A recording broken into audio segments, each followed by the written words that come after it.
ನಮಸ್ಕಾರ, ನೀವು ನೋಡ್ತಾ ಇದ್ದೀರಾ ಏಷ್ಯಾನೆಟ್ ಸುವರ್ಣ ನ್ಯೂಸ್. ನಾನು ಅಜಿತ್ ಹನುಮಕ್ಕನವರ್. ಈಗ ಈ ವಾರದ news hour special. News hour ಸ್ಪೆಷಲ್ನಲ್ಲಿ news person of the week ಇಲ್ಲ, news subject of the week ಬಗ್ಗೆನೂ ಮಾತಾಡ್ತಾ ಇಲ್ಲ. ಒಬ್ಬ ಅತಿಥಿಯನ್ನು ನಮ್ಮ ಸ್ಟುಡಿಯೋದ ಕರೆಸೋದಕ್ಕೆ ತಿಂಗಳುಗಳಿಂದ ವರ್ಷಗಳಿಂದ ಪ್ರಯತ್ನಿಸ್ತಾ ಇದ್ವಿ. ಅಂತೂ ಇಂತೂ ಕಾಲ ಕೂಡಿ ಬಂತು. ಇವತ್ತು ಅವರು ನಮ್ಮ ಸ್ಟುಡಿಯೋದಲ್ಲಿದ್ದಾರೆ. ರಾಜಕಾರಣ ಮಾತಾಡಿ ನಮಗೂ ಬೇಜಾರಾಗಿದೆ. ಇವತ್ತು ಬೇರೆ ಏನೋ ಮಾತಾಡೋದಕ್ಕಿದೆ. ಕೃಷಿ ನಮ್ಮ ಸಂಪ್ರದಾಯ. ಎಲ್ಲಿ ಈ ದೇಶದ ಕೃಷಿ ವ್ಯವಸ್ಥೆ ತಾಳ ತಪ್ಪಿತು? ಯಾಕೆ ರೈತ ಆತ್ಮಹತ್ಯೆ ಮಾಡಿಕೊಳ್ಳೋ ಮಟ್ಟಕ್ಕೆ ಬಂದು ನಿಂತ? ಇದರಿಂದ ಒಂದು ವೇ ಔಟ್ ಇದೆಯಾ? ಹೊರಗೆ ಬರುವ ಮಾರ್ಗ ಇದೆಯಾ? ಈ ಎಲ್ಲ ವಿಷಯದ ಬಗ್ಗೆ ಮಾತನಾಡಬೇಕು. ಕೊಲ್ಹಾಪುರದ ಕನ್ಹೇರಿ ಮಠದ ಶ್ರೀ ಅದೃಶ್ಯ ಕಾಡಸಿದ್ದೇಶ್ವರ ಸ್ವಾಮೀಜಿಗಳು ಇವತ್ತು ನಮ್ಮ ಸ್ಟುಡಿಯೋದಲ್ಲಿದ್ದಾರೆ. ಕಾರ್ಯಕ್ರಮಕ್ಕೆ ಸ್ವಾಗತ. ನಮಸ್ಕಾರ. ಅವ್ರನ್ನ ಪ್ರಶ್ನೆ ಮಾಡೋದಕ್ಕೆ ಪ್ರತಿ ವಾರ ರಾಜಕೀಯ ಪಕ್ಷಗಳ ಕಾರ್ಯಕರ್ತರಿರ್ತಿದ್ರು. ಇವತ್ತು ರೈತರಿದ್ದಾರೆ, ಅಗ್ರಿ ಕಾಲೇಜಿನ ಸ್ಟೂಡೆಂಟ್ಸ್ ಇದ್ದಾರೆ, ಅವರಿಗೆ ಪಾಠ ಮಾಡುವ ಮೇಷ್ಟ್ರುಗಳಿದ್ದಾರೆ. ನಿಮ್ಮೆಲ್ಲರೂ ಕೂಡ ಕಾರ್ಯಕ್ರಮಕ್ಕೆ ಸ್ವಾಗತ. ಮತ್ತೊಮ್ಮೆ ಕಾರ್ಯಕ್ರಮಕ್ಕೆ ಸ್ವಾಗತ ಗುರುಗಳ. ತಮ್ಮ ನಮಸ್ಕಾರ. ಇವತ್ತು ನಾನಿಲ್ಲಿ ನ್ಯೂಸ್ ಆ್ಯಂಕರ್ ಆಗಿ ನಿಂತ್ಕೊಂಡಿಲ್ಲ, ಸಂಪಾದಕನಾಗಿ ನಿಂತ್ಕೊಂಡಿಲ್ಲ. ಒಂದು ಒಕ್ಕಲತನದ ಕುಟುಂಬದಿಂದ ಬಂದು ಮತ್ತೆ ಕೃಷಿ ಮಾಡಬೇಕು ಅನ್ನೋ ಆಸಕ್ತಿ ಇರೋ ವಿದ್ಯಾರ್ಥಿಯಾಗಿ ನಿಂತ್ಕೊಂಡಿದ್ದೀನಿ. ನಾನು ಅಷ್ಟು ಮಾತ್ರ ಹೇಳಬಲ್ಲೆ.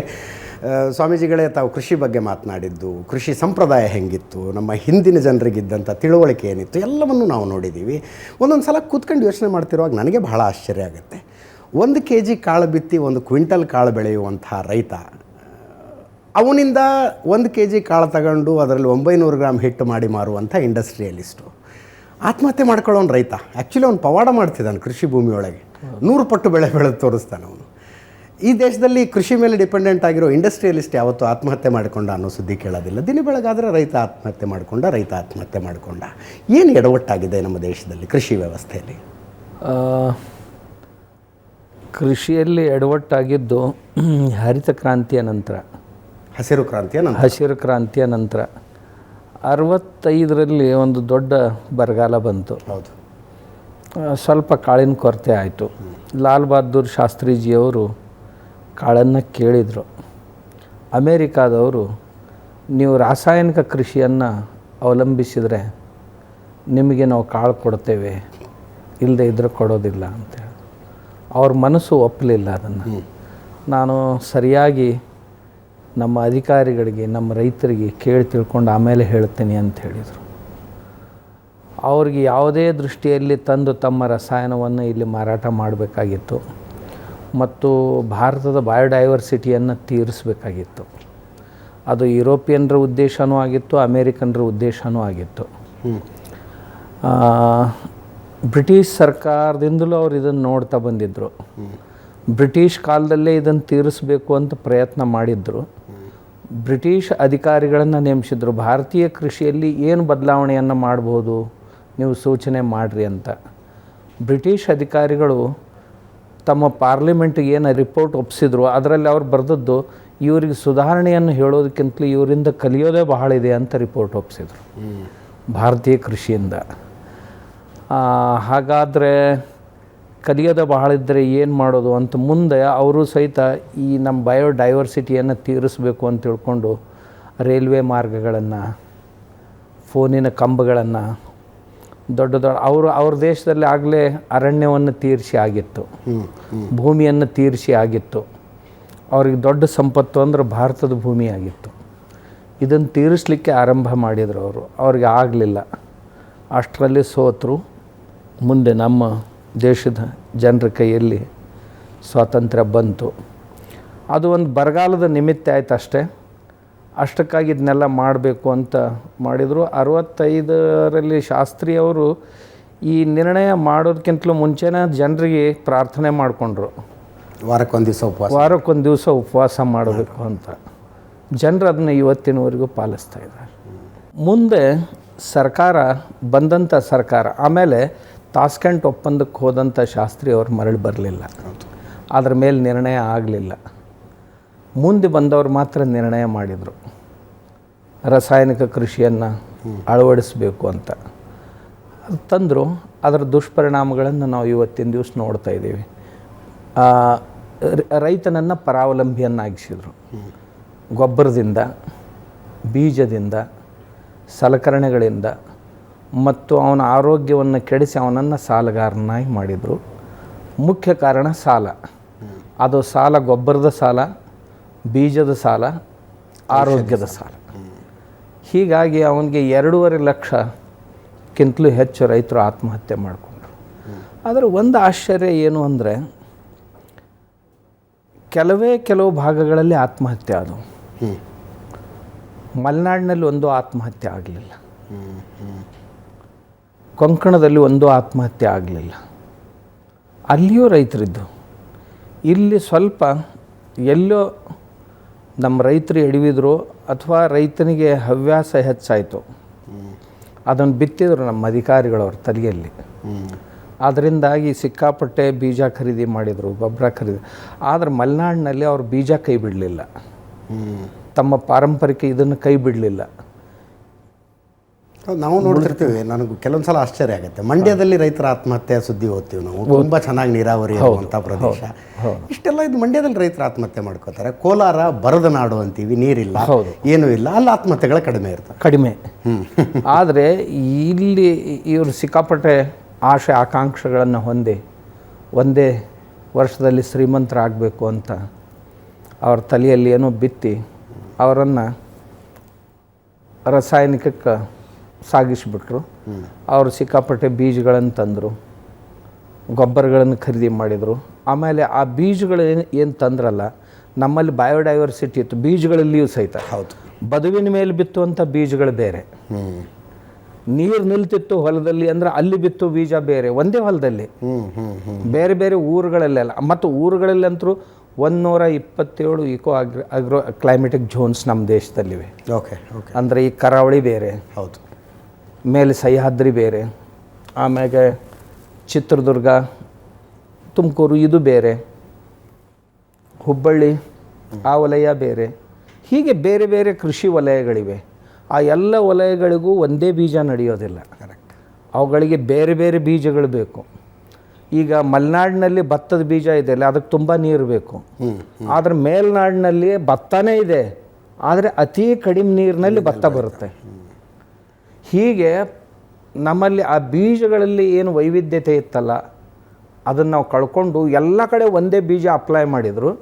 ಅದು ಕೆಲವು ಕಡೆ ಸಕ್ಸಸ್ ಆಯಿತು, ಕೆಲವು ಕಡೆ ಆಗಲಿಲ್ಲ. ಅದರಿಂದಾಗಿ ರೈತರಿಗೆ ಆತ್ಮಹತ್ಯೆ ಮಾಡಿಕೊಳ್ಳುವಂಥ ಪ್ರಸಂಗ. ಭಾರತದ ಜನಸಂಖ್ಯೆ ಕಡಿಮೆ ಇದ್ದಾಗ ನೀವು ಹೇಳೋ ಕೃಷಿ ಕರೆಕ್ಟ್. ಸರಿ. ಯಾಕಂದ್ರೆ ಉತ್ಪಾದನೆ ಕಡಿಮೆ ಇರ್ತಿತ್ತು. ಭಾರತಕ್ಕೆ ಸ್ವಾತಂತ್ರ್ಯ ಬಂದಾಗ 33 ಕೋಟಿ ನಮ್ಮ ಜನಸಂಖ್ಯೆ. ಸರಿ. ಈಗ 150 ಕೋಟಿ ಜನಸಂಖ್ಯೆ. ಹೌದು. ಇಷ್ಟು ಜನರಿಗೆ ಹೊಟ್ಟೆ ತುಂಬಿಸ್ಬೇಕು ಅಂದರೆ ಹೆಚ್ಚು ಹೆಚ್ಚು ಬೆಳೆ ಬರಬೇಕು, ಹೆಚ್ಚು ಬೆಳೆ ಬರಬೇಕು, ರಾಸಾಯನಿಕ ಗೊಬ್ಬರ ಹಾಕಬೇಕು, ಬೀಜ ಹಾಕಬೇಕು, ಎಣ್ಣೆ ಹೊಡಿಬೇಕು. ಹಾಗೆ ಅನ್ನೋ ಒಂದು ಭ್ರಮೆಯನ್ನು ನಮ್ಮ ವೈಜ್ಞಾನಿಕರು ಹುಟ್ಟಿಸಿದರು. ಇದು ಒಂದು ಭ್ರಮೆ. ನಾವು ಇವತ್ತು ಸಹಿತ ಇಷ್ಟೆಲ್ಲ ಮಾಡಿದೀವಲ್ಲ, ಇಷ್ಟೆಲ್ಲ ಮಾಡಿ ಇವತ್ತಿನ ದಿವಸ ಏನಿದೆ, ಮೊದಲಿನಗಿಂತಲೂ ಹೆಚ್ಚು ಆಮದು ಮಾಡ್ಕೊಳ್ತಾ ಇದ್ದೀವಿ ಬೇಳೆಕಾಳುಗಳನ್ನು ಮತ್ತು ಎಣ್ಣೆಕಾಳುಗಳನ್ನು. ಹಾಗಾದ್ರೆ ಅದರಲ್ಲಿ ಸ್ವಾವಲಂಬಿ ಆಗಬೇಕಾಗಿತ್ತಲ್ಲ. ನಾವು ಬರೀ ಕಮಾಡಿಟಿ ಮಟೀರಿಯಲ್ ಏನಿತ್ತಲ್ಲ ಅದ್ರ ಮೇಲೆ ಕಾನ್ಸಂಟ್ರೇಟ್ ಮಾಡಿದ್ದೀವಿ, ಉಳಿದವುಗಳ ಮೇಲೆ ಏನು ಕಾನ್ಸಂಟ್ರೇಟ್ ಮಾಡಲಿಲ್ಲ. ಒಂದನ್ನು ಬೆಳೆಯೋದಕ್ಕೆ ಹೋಗಿ 100 ಕಳ್ಕೊಂಡಿವಿ. ಆಮೇಲೆ ಇನ್ನೊಂದೇನು, ಈ ಹರಿತ ಕ್ರಾಂತಿಯಿಂದನೇ ರಾಸಾಯನಿಕ ಗೊಬ್ಬರಗಳಿಂದನೇ ಕೃಷಿ ಸುಧಾರಿಸ್ತು ಅನ್ನುವಂಥದ್ದು ಒಂದು ಭ್ರಮೆ. ಓಕೆ. ಯಾಕೆ ಅಂತ ಕೇಳಿದರೆ, ಸ್ವಾತಂತ್ರ್ಯ ನಂತರದಲ್ಲಿ ಈ 60ರ ದಶಕದ ನಂತರ ಮಳೆ ಸ್ವಲ್ಪ ಕಡಿಮೆ ಆಯಿತು. ಮೊದಲು ಬೆಳೆದಂಥ ಬೆಳೆಯಲ್ಲಿ ಅರ್ಧ ಬೆಳೆ ಮಳೆಯಲ್ಲೇ ಹಾಳಾಗಿ ಹೋಗ್ತಿತ್ತು. Okay okay. ಮಳೆ ಸ್ವಲ್ಪ ಕಡಿಮೆ ಆಯಿತು. ಒಂದು ಸ್ವಾತಂತ್ರ್ಯ ನಂತರದಲ್ಲಿ ಡ್ಯಾಮ್ಗಳು ಕಟ್ಟಲ್ಪಟ್ಟು, ಆಮೇಲೆ ಈ ಬೋರ್ವೆಲ್ಗಳು, ಹೌದು, ಟೆಕ್ನಾಲಜಿ ಬಂತು. ಹೌದು. ಆ ಟೆಕ್ನಾಲಜಿಯಿಂದಾಗಿ ಬಂಜರು ಭೂಮಿ ಏನಿತ್ತು ಅದರ ಸಾಗುವಳಿ ಸಿಕ್ಕಾಪಟ್ಟೆ ಹೆಚ್ಚಾಯಿತು. ಮೊದಲಿದ್ದ ಭೂಮಿಗಿಂತಲೂ 2 ಪಟ್ಟು 3 ಪಟ್ಟು ಭೂಮಿಯಲ್ಲಿ ಕೃಷಿ ಈಗ ನಡೀತಾ ಇದೆ. ನೀವು ಹೇಳೋದು 3 ಈಲ್ಡ್ ಜಾಸ್ತಿ ಆಗಿಲ್ಲ. ಇದರಿಂದ ಏನು ಬರೀ 14% ಜನ ಮಾತ್ರ ಅದನ್ನ ಅಳವಡಿಸ್ಕೊಂಡಿದ್ದಾರೆ. ಅದು ICR ರಿಪೋರ್ಟು. ICR ರಿಪೋರ್ಟ್ನಲ್ಲಿ ಇದನ್ನು ಅಳವಡಿಸ್ಕೊಂಡವ್ರು 14% ಜನ, ಆದರೆ ದೊಡ್ಡ ಜನ ಅಳವಡಿಸ್ಕೊಂಡ್ರು. ಆಮೇಲೆ ಇದಕ್ಕಿಂತಲೂ ನಾವು ಇವತ್ತಿನ ದಿವಸ ವಿಚಾರ ಮಾಡಿರಿ, 1% ಜನರ ಕೈಯಲ್ಲಿ 57% ಭೂಮಿ ಇದೆ. ಎಸ್. ಆಮೇಲೆ 43% ಜನರ ಕೈಯಲ್ಲಿ 99% ಭೂಮಿ ಇದೆ. ಏನು ಮಾಡ್ಲಿಕ್ಕೆ ಸಾಧ್ಯ ಹೇಳಿ? ಒಂದು ವೇಳೆ ಅವ್ರು ಹೇಳೋದೇ ನಿಜ ಆದರೆ ಇದು ಆಗ್ಲಿಕ್ಕೆ ಸಾಧ್ಯನಾ? ಇಲ್ಲ. ನಮ್ಮಲ್ಲಿ ಸಮಸ್ಯೆ ಏನಾಯಿತು ಅಂತಂದ್ರೆ ಈ ಹೊಸ ಹೊಸ ತಂತ್ರಜ್ಞಾನಗಳು ಬಂದು ಭೂಮಿಯನ್ನು ಉಳೋದಕ್ಕೆ ಇದು ಮಾಡೋಕ್ಕೆ ಅನುಕೂಲತೆ ಆಯಿತು. ಅದರಿಂದಾಗಿ ಹಸಿರು ಕ್ರಾಂತಿ ಆಯಿತೇ ಹೊರತು ಬರೀ ರಸಗೊಬ್ಬರದಿಂದ ಹಸಿರು ಕ್ರಾಂತಿ ಆಗಲಿಲ್ಲ. ಅಗ್ರಿಕಲ್ಚರ್ ಅನ್ನುವಂಥದ್ದು ಒಂಥರ ಲೈಫ್ ಸ್ಟೈಲ್ ಆಗಿತ್ತು. ಹೌದು. ಅದು ಅಂದರೆ ಅದ್ರ ಮೇಲೆ ಡಿಪೆಂಡೆಂಟು, ಅದರಿಂದ ಏನೋ ಒಂದು ದೊಡ್ಡ ಸಾಧಿಸ್ಬಿಟ್ಟ ಅನ್ನುವಂಥದ್ದು ಅವ್ನ ಜೀವನ ಅವ್ನು ಮಾಡ್ಕೊಂಡು ಹೋಗ್ತಿದ್ದ. ಬೇಕಾದ ಬೆಳೆ ಎಲ್ಲ ಅವ್ನ ಜಮೀನಾಗಿರ್ತಿತ್ತು. ಅವನೇನೋ ಹೊರಗೆ ಹೋಗಿ ಖರೀದಿ ಏನೋ ಮಾಡೋದು ಬಹಳ ಕಡಿಮೆ. ಏನೋ ಸೋಪ್ ತರಬೇಕು, ಆ ಥರ ಉಪ್ಪು ತರಬೇಕು, ಬೆಂಕಿಪಟ್ಟಣ ತರಬೇಕು ಅನ್ನೋದಷ್ಟೇ ಅವನ ಅಂಗಡಿಗೆ ಹೋಗ್ಬೇಕು. ಆಹಾರಕ್ಕೆ ಏನೇನು ಬೇಕಾಗಿತ್ತು ಎಲ್ಲವನ್ನೂ ಅವನೇ ಬೆಳಕತ್ತಿದ್ದ. ಅವನ ಜೀವನ ಅವ್ನು ಸುಖಮವಾಗಿ ನಡ್ಕೊಂಡು ಹೋಗ್ತಿತ್ತು. ಬಟ್ ಜಾಗತೀಕರಣದ ಕಾರಣಕ್ಕಾಗಿ ಜನ ಹೆಂಗೆ ಲೈಫ್ ಸ್ಟೈಲ್ ಮಾಡ್ತಿದ್ದಾರೆ ಅನ್ನೋದು ರೈತ ನೋಡ್ದ. ಇವನು ಕಮಾಡಿಟಿ ಪ್ರಾಡಕ್ಟ್ಸ್ ಹೆಚ್ಚು ಮಾಡ್ಕೊಂಡ, ಈ ಕ್ಯಾಶ್ ಕ್ರಾಪ್ಸ್ ಹೆಚ್ಚು ಮಾಡ್ಕೊಂಡ, ಮೊನೋಕ್ರಾಪಿಗೆ ಬಂದ. ಸಂಯುಕ್ತ ಬೆಳೆಗಳನ್ನೆಲ್ಲ ಬಿಟ್ಟು ಮೊನೋಕ್ರಾಪಿಗೆ ಬಂದು ಎಲ್ಲ ಕಳ್ಕೊಂಡ. ಎಲ್ಲನೂ ಖರೀದಿ ಮಾಡ್ಕೊಂಡೇ ಬರೋದು. ಅಲ್ಲ ಅಂದ್ರೆ ರೈತ ಹಂಗೆ ಆಸೆ ಪಟ್ಟಿತ್ತಪ್ಪ, ಉಳಿದವ್ರ ಥರ ನಾನು ಬದುಕಬೇಕು ಅಂತ. ನನ್ನ ಮನೆಗೂ ಒಂದು LED TV ಇರಬೇಕು, ನನ್ನ ಕೈಯಾಗೂ ಒಂದು ಸ್ಮಾರ್ಟ್. ಅದರಿಂದ ಇರೋದಿಲ್ಲ. ಅಲ್ಲ, ಈಗ ಯಾರು ಸಾವಯವ ಮಾಡ್ತಾರ ಅಥವಾ ಈ ಬಯೋಡೈವರ್ಸಿಟಿಯಲ್ಲಿ ಕೃಷಿ ಮಾಡ್ತಾರ, ಅವ್ರ ಮನೆಯಲ್ಲಿ TV ಇಲ್ವಾ? ಅವ್ರೇನು ಒಳ್ಳೆ ಮನೆ ಕಟ್ಕೊಂಡಿಲ್ವಾ? ಚೆನ್ನಾಗಿ ಕಟ್ಕೊಂಡಿದ್ದಾರೆ. ಅದು ಒಂದು ಸೈನ್ಸು. ಏನೂ ಮಾಡದೇ ಇರೋದೇ ಸಾವಯವ ಕೃಷಿ ಅಂತ ನಾವು ಅಂದ್ಕೊಂಡಿವಿ ಅಂದರೆ ಶ್ರೀಲಂಕಾದ ಸ್ಥಿತಿ ನಮಗೂ ಬಂದಿತ್ತು. ಅದು ಒಂದು ಸೈನ್ಸು. NPK ನಾವು ಆ ಸಿಂಥೆಟಿಕ್ ಮಾಧ್ಯಮದಿಂದ ಕೊಡೋದಕ್ಕಿಂತಲೂ ಜೈವಿಕ ಮಾಧ್ಯಮದಿಂದ ಕೊಡೋದು, ಇದು ಸಾವಯವ, ಇದು ನಮ್ಮ ಪಾರಂಪರಿಕ ಕೃಷಿ. ರೈತನ ಇನ್ಪುಟ್ ಕಾಸ್ಟ್ ಕಡಿಮೆ ಇರಬೇಕು. ನೋಡಿ, ಮೊದಲು ಗೋಧಿ ಹಾಕಿದ ಅಂದ್ರೆ ಗೋಧಿಯಲ್ಲಿ ಯಾವುದಾದ್ರೂ ದ್ವಿದಳ ಧಾನ್ಯ ಹಾಕಿದರೆ ಹವೆಯಲ್ಲಿರುವಂಥ ನೈಟ್ರೋಜನನ್ನು ತೊಗೊಂಡು ಅದಕ್ಕೆ ಪೂರೈಕೆ ಮಾಡ್ತಿತ್ತು. ನಾವು ಮೊನೋಕ್ರಾಪಿಗೆ ಬಂದೀವಲ್ಲ, ಒಂದು ಬೆಳೆಗೆ ಬಂದೀವಲ್ಲ, ಹೀಗಾಗಿ ಮತ್ತೊಂದು ಬೆಳೆ ಅದಕ್ಕೆ ಸಹಾಯ ಮಾಡಲಿಕ್ಕೆ ಯಾರೂ ಇಲ್ಲವೇ ಇಲ್ಲ. ಹೋಯ್ತು ಅಂದರೆ ಎಲ್ಲನೂ ಹೋಯ್ತು. 4 ಬೆಳೆಗಳಿದ್ದು ಹೊಲದಲ್ಲಿ ಅಂದರೆ 2-3 ಕೆಲಸ ಕೊಡ್ತಿದ್ದು, ಒಂದು ಹೋದ್ರೆ ಹೋಗ್ತಿತ್ತು ನೈಸರ್ಗಿಕ ಕಾರಣದಿಂದ. ನಾವು ಮಾರುಕಟ್ಟೆಯನ್ನು ಕೇಂದ್ರ ಬಿಂದುವಾಗಿ ಇಟ್ಕೊಂಡು ಕೃಷಿ ಮಾಡಲಿಕ್ಕೆ ಹೊರಟೀವಿ. ನಮ್ಮ ಮನೆ, ನಮ್ಮ ಸಂಸಾರ ಕೇಂದ್ರ ಬಿಂದುವಾಗಿ ಇಲ್ಲವೇ ಇಲ್ಲ. ಈಗ ನಮ್ಮ ಅಜ್ಜನ ಕಾಲದ ಒಬ್ಬ ರೈತ, ಅವ ಹೆಂಗೆ ಸೈಂಟಿಫಿಕ್ ಇದ್ದ ಅಂತೀರಿ ನೀವು? ಸೈನ್ಸ್ ಹೆಂಗೆ? ಅವ ತುಂಬ ಸೈಂಟಿಫಿಕ್. ಕೃಷಿ ವಿಜ್ಞಾನ ನೋಡಿ ಅವ ಎಷ್ಟು ಸೈಂಟಿಫಿಕ್ ಆಗಿದ್ದ ಅಂದ್ರೆ, ಮೊದಲು ತಮ್ಗೆ ಗೊತ್ತಿರಬೇಕು, ಮಕ್ಕಳು ಮದುವೆ ಆಯಿತು ಅಂತಂದ್ರೆ ಮದುವೆ ಆದ ನಂತರ ಒಂದು ಸಮಾರಂಭ ಆಗ್ತಿತ್ತು ಮನೆಯಲ್ಲಿ, ತಿಪ್ಪೆ ಪೂಜೆ ಅಂತ. ತಿಪ್ಪೆ ಪೂಜೆ. ಆ ತಿಪ್ಪೆ ಪೂಜೆ ಮಾಡುವಾಗ ಅಜ್ಜಿ ಹೇಳ್ತಿದ್ಲು, ಇವಳು ನಿನ್ನ ಮನೆಯ ಲಕ್ಷ್ಮಿ, ಇವಳನ್ನು ಚೆನ್ನಾಗಿ ಕಾಪಾಡಿದರೆ ಇವಳೇ ನಿನ್ನನ್ನು ಕಾಪಾಡೋದು ಅಂತ. ಆ ತಿಪ್ಪೆಯಿಂದ ಒಳ್ಳೆಯ ಗೊಬ್ಬರ ತಯಾರು ಮಾಡು, ಅದು ನಿನ್ನ ಹೊಲಕ್ಕೆ ಹಾಕು, ಆ ಹೊಲ ನಿನ್ನನ್ನು ಕಾಪಾಡುತ್ತೆ ಅಂತ ಅಜ್ಜಿ ಅವನಿಗೆ ಹೇಳ್ತಿದ್ಲು. ತಿಪ್ಪೆ ಪೂಜೆ ಮಾಡಿಸ್ತಿದ್ಲು. ಅವನು ವೈಜ್ಞಾನಿಕವಾಗಿದ್ದ. ಹಾಗೆ ನೋಡಿದರೆ ಅವ ಮನೆಗೆ ಬೇಕಾಗುವಷ್ಟು ಜಾನುವಾರುಗಳನ್ನು ಇಟ್ಕೊಳ್ತಿದ್ದ. ಹೊಲಕ್ಕೆ ಹೋಗ್ತಿದ್ದ ಅಂದರೆ ಖಾಲಿ ಕೈಲೇ ಹೋಗ್ತಿರ್ಲಿಲ್ಲ. ಒಂದು ಬೆಳಗೋ, ಒಂದು ಕೊಡ್ಲೋ ಅಥವಾ ಒಂದು ಕುಡುಗೋಲೋ ಏನೋ ತೊಗೊಂಡೇ ಹೋಗ್ತಿದ್ದ. ಆಮೇಲೆ ಮಣ್ಣಿನ ಜೊತೆ ಮಾತಾಡ್ತಿದ್ದ, ಬೆಳೆಗಳ ಜೊತೆ ಮಾತಾಡ್ತಿದ್ದ, ಬೆಳೆಗಳನ್ನು ನೋಡಿ ಗುರುತಿಸ್ತಿದ್ದ, ಇದಕ್ಕೆ ಏನಾಗಿದೆ, ಏನು ಮಾಡಬೇಕು ಅಂತ. ಮಣ್ಣಿನ ಜೊತೆ ಮಾತಾಡ್ತಿದ್ದ. ಮಣ್ಣು ಬಿರುಸಾಗಿತ್ತು ಅಂತಂದ್ರೆ ನಂದೆಲ್ಲೋ ತಪ್ಪಿದೆ, ಇದು ಗೊಬ್ಬರ ಹಾಕಬೇಕು ಅಂತಿದ್ದ. ಅಷ್ಟು ವೈಜ್ಞಾನಿಕವಾಗಿದ್ದ ಆತ. ಜಾನುವಾರುಗಳ ವಿಷಯ ಪ್ರಸ್ತಾಪ ಮಾಡಿದ್ರಿ ನೀವು. ಸರಿ. ಒಬ್ಬ ರಾಜಕಾರಣಿ ಹೇಳೋದನ್ನು ಕೇಳಿದ್ದೀನಿ ನಾನು. ಏನು ರೀ ಅಷ್ಟು ಗೋವು ಗೋವು ಗೋವು ಅಂತೀರಿ? ಹಂದಿಗೂ 4 ಕಾಲು, ಗೋವಿಗೂ 4 ಕಾಲು. ಹಂದಿನೂ ಸಗಣಿ ಹಾಕತ್ತೆ, ಗೋವು ಸಗಣಿ ಹಾಕತ್ತೆ. ಎಲ್ಲ ಪ್ರಾಣಿಗಳು ಒಂದೇ. ಸರಿ. ನೀವು ಅಂದರೆ ಧಾರ್ಮಿಕ ಕಾರಣಕ್ಕೆ, ಕೋಮುವಾದದ ಕಾರಣಕ್ಕೆ ಗೋವು ಗೋವು ಅಂತೀರಿ ಅಂತ. ಪಾಪ ಅವ್ರನ್ನ ನೋಡಿದರೆ ದಯ ಬರುತ್ತೆ. ಕತ್ತೇನು ಬಲ್ಲದಪ್ಪ ಕರಿಗಡವು, ತಿಪ್ಪೆದಂಟು ತಿಂಬೋದು ಅದರ ಸ್ವಭಾವ ಅಂತ ಒಂದು ಹಾಡಿದೆ ನಮ್ಮಲ್ಲಿ. ಹೀಗೆ ಬಹಳ ಜನ ಏನು ತಿಳ್ಕೊಂಡಿದ್ದಾರೆ, MBBS ಆದವನು ಡಾಕ್ಟ್ರೇ, BMS BHS ಆದವನಿಗೆ ಡಾಕ್ಟ್ರ್ ಅಂತಾರೆ. ಆಮೇಲೆ ಊರಲ್ಲಿ RMP ಅಂತ ಒಬ್ಬ ಇರ್ತಾನೆ, ಕಂಪೌಂಡ್ರು, ಅವನಿಗೆ ಡಾಕ್ಟ್ರ್ ಅಂತಾರೆ. ಆಮೇಲೆ ಸೂಪರ್ ಸ್ಪೆಷಾಲಿಟಿ ಆದವನಿಗೆ ಡಾಕ್ಟ್ರ್ ಅಂತಾನೆ. ಇವನು ಡಾಕ್ಟ್ರ್ ಅಂದ್ರೆ ಆಗುತ್ತಾ? ನಾವು ನೋಡಬೇಕಲ್ಲ ಅದರಲ್ಲಿ ಭೇದ. ಅದರ ಸಗಣಿಯಲ್ಲಿರುವಂಥ ಬ್ಯಾಕ್ಟೀರಿಯಾಗಳ ಸಂಖ್ಯೆ ಏನಿದೆ, ಅದು ಕಲ್ಚರ್ ಏನು ಕೆಲಸ ಮಾಡುತ್ತೆ. ಎಮ್ಮೆದು ಸಗಣಿ, ಎಮ್ಮೆ ಯಾಕೆ ನಡೆಯೋದಿಲ್ಲ? ಎಮ್ಮೆದು ಮಾಡಿ ನೋಡಿದ್ದೇನೆ. ಅದರಲ್ಲಿ ಬ್ಯಾಕ್ಟೀರಿಯಾಗಳ ಸಂಖ್ಯೆ ಕಡಿಮೆ ಇದೆ, ಬಹುಕಾಲ ಅದು ಬಾಳೋದಿಲ್ಲ.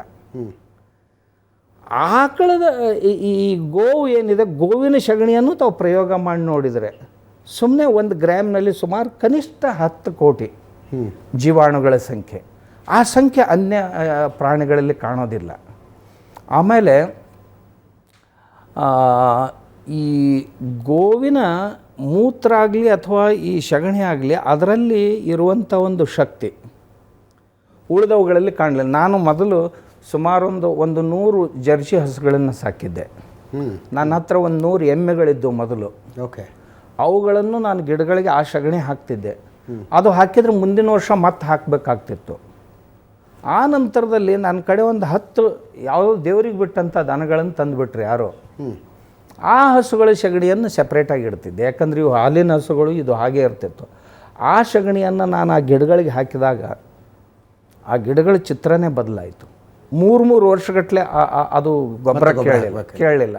ಆಮೇಲೆ ಬಂದಂಥ ಕಾಯಿಗಳು, ಆ ಗೊಬ್ಬರ ಏನು ಹಾಕಿದ ನಂತರ ಮಣ್ಣಿನಲ್ಲಿ ಪೋಷಕಾಂಶಗಳು ಹೆಚ್ಚಾಗಿ ಕಾಯಿಗಳು ಚೆನ್ನಾಗಿ ಬಂದು ಆ ಕಾಯಿಗಳ ಹತ್ತಿರ ಯಾವುದೇ ಹುಳುಗಳು ಬರಲಿಲ್ಲ.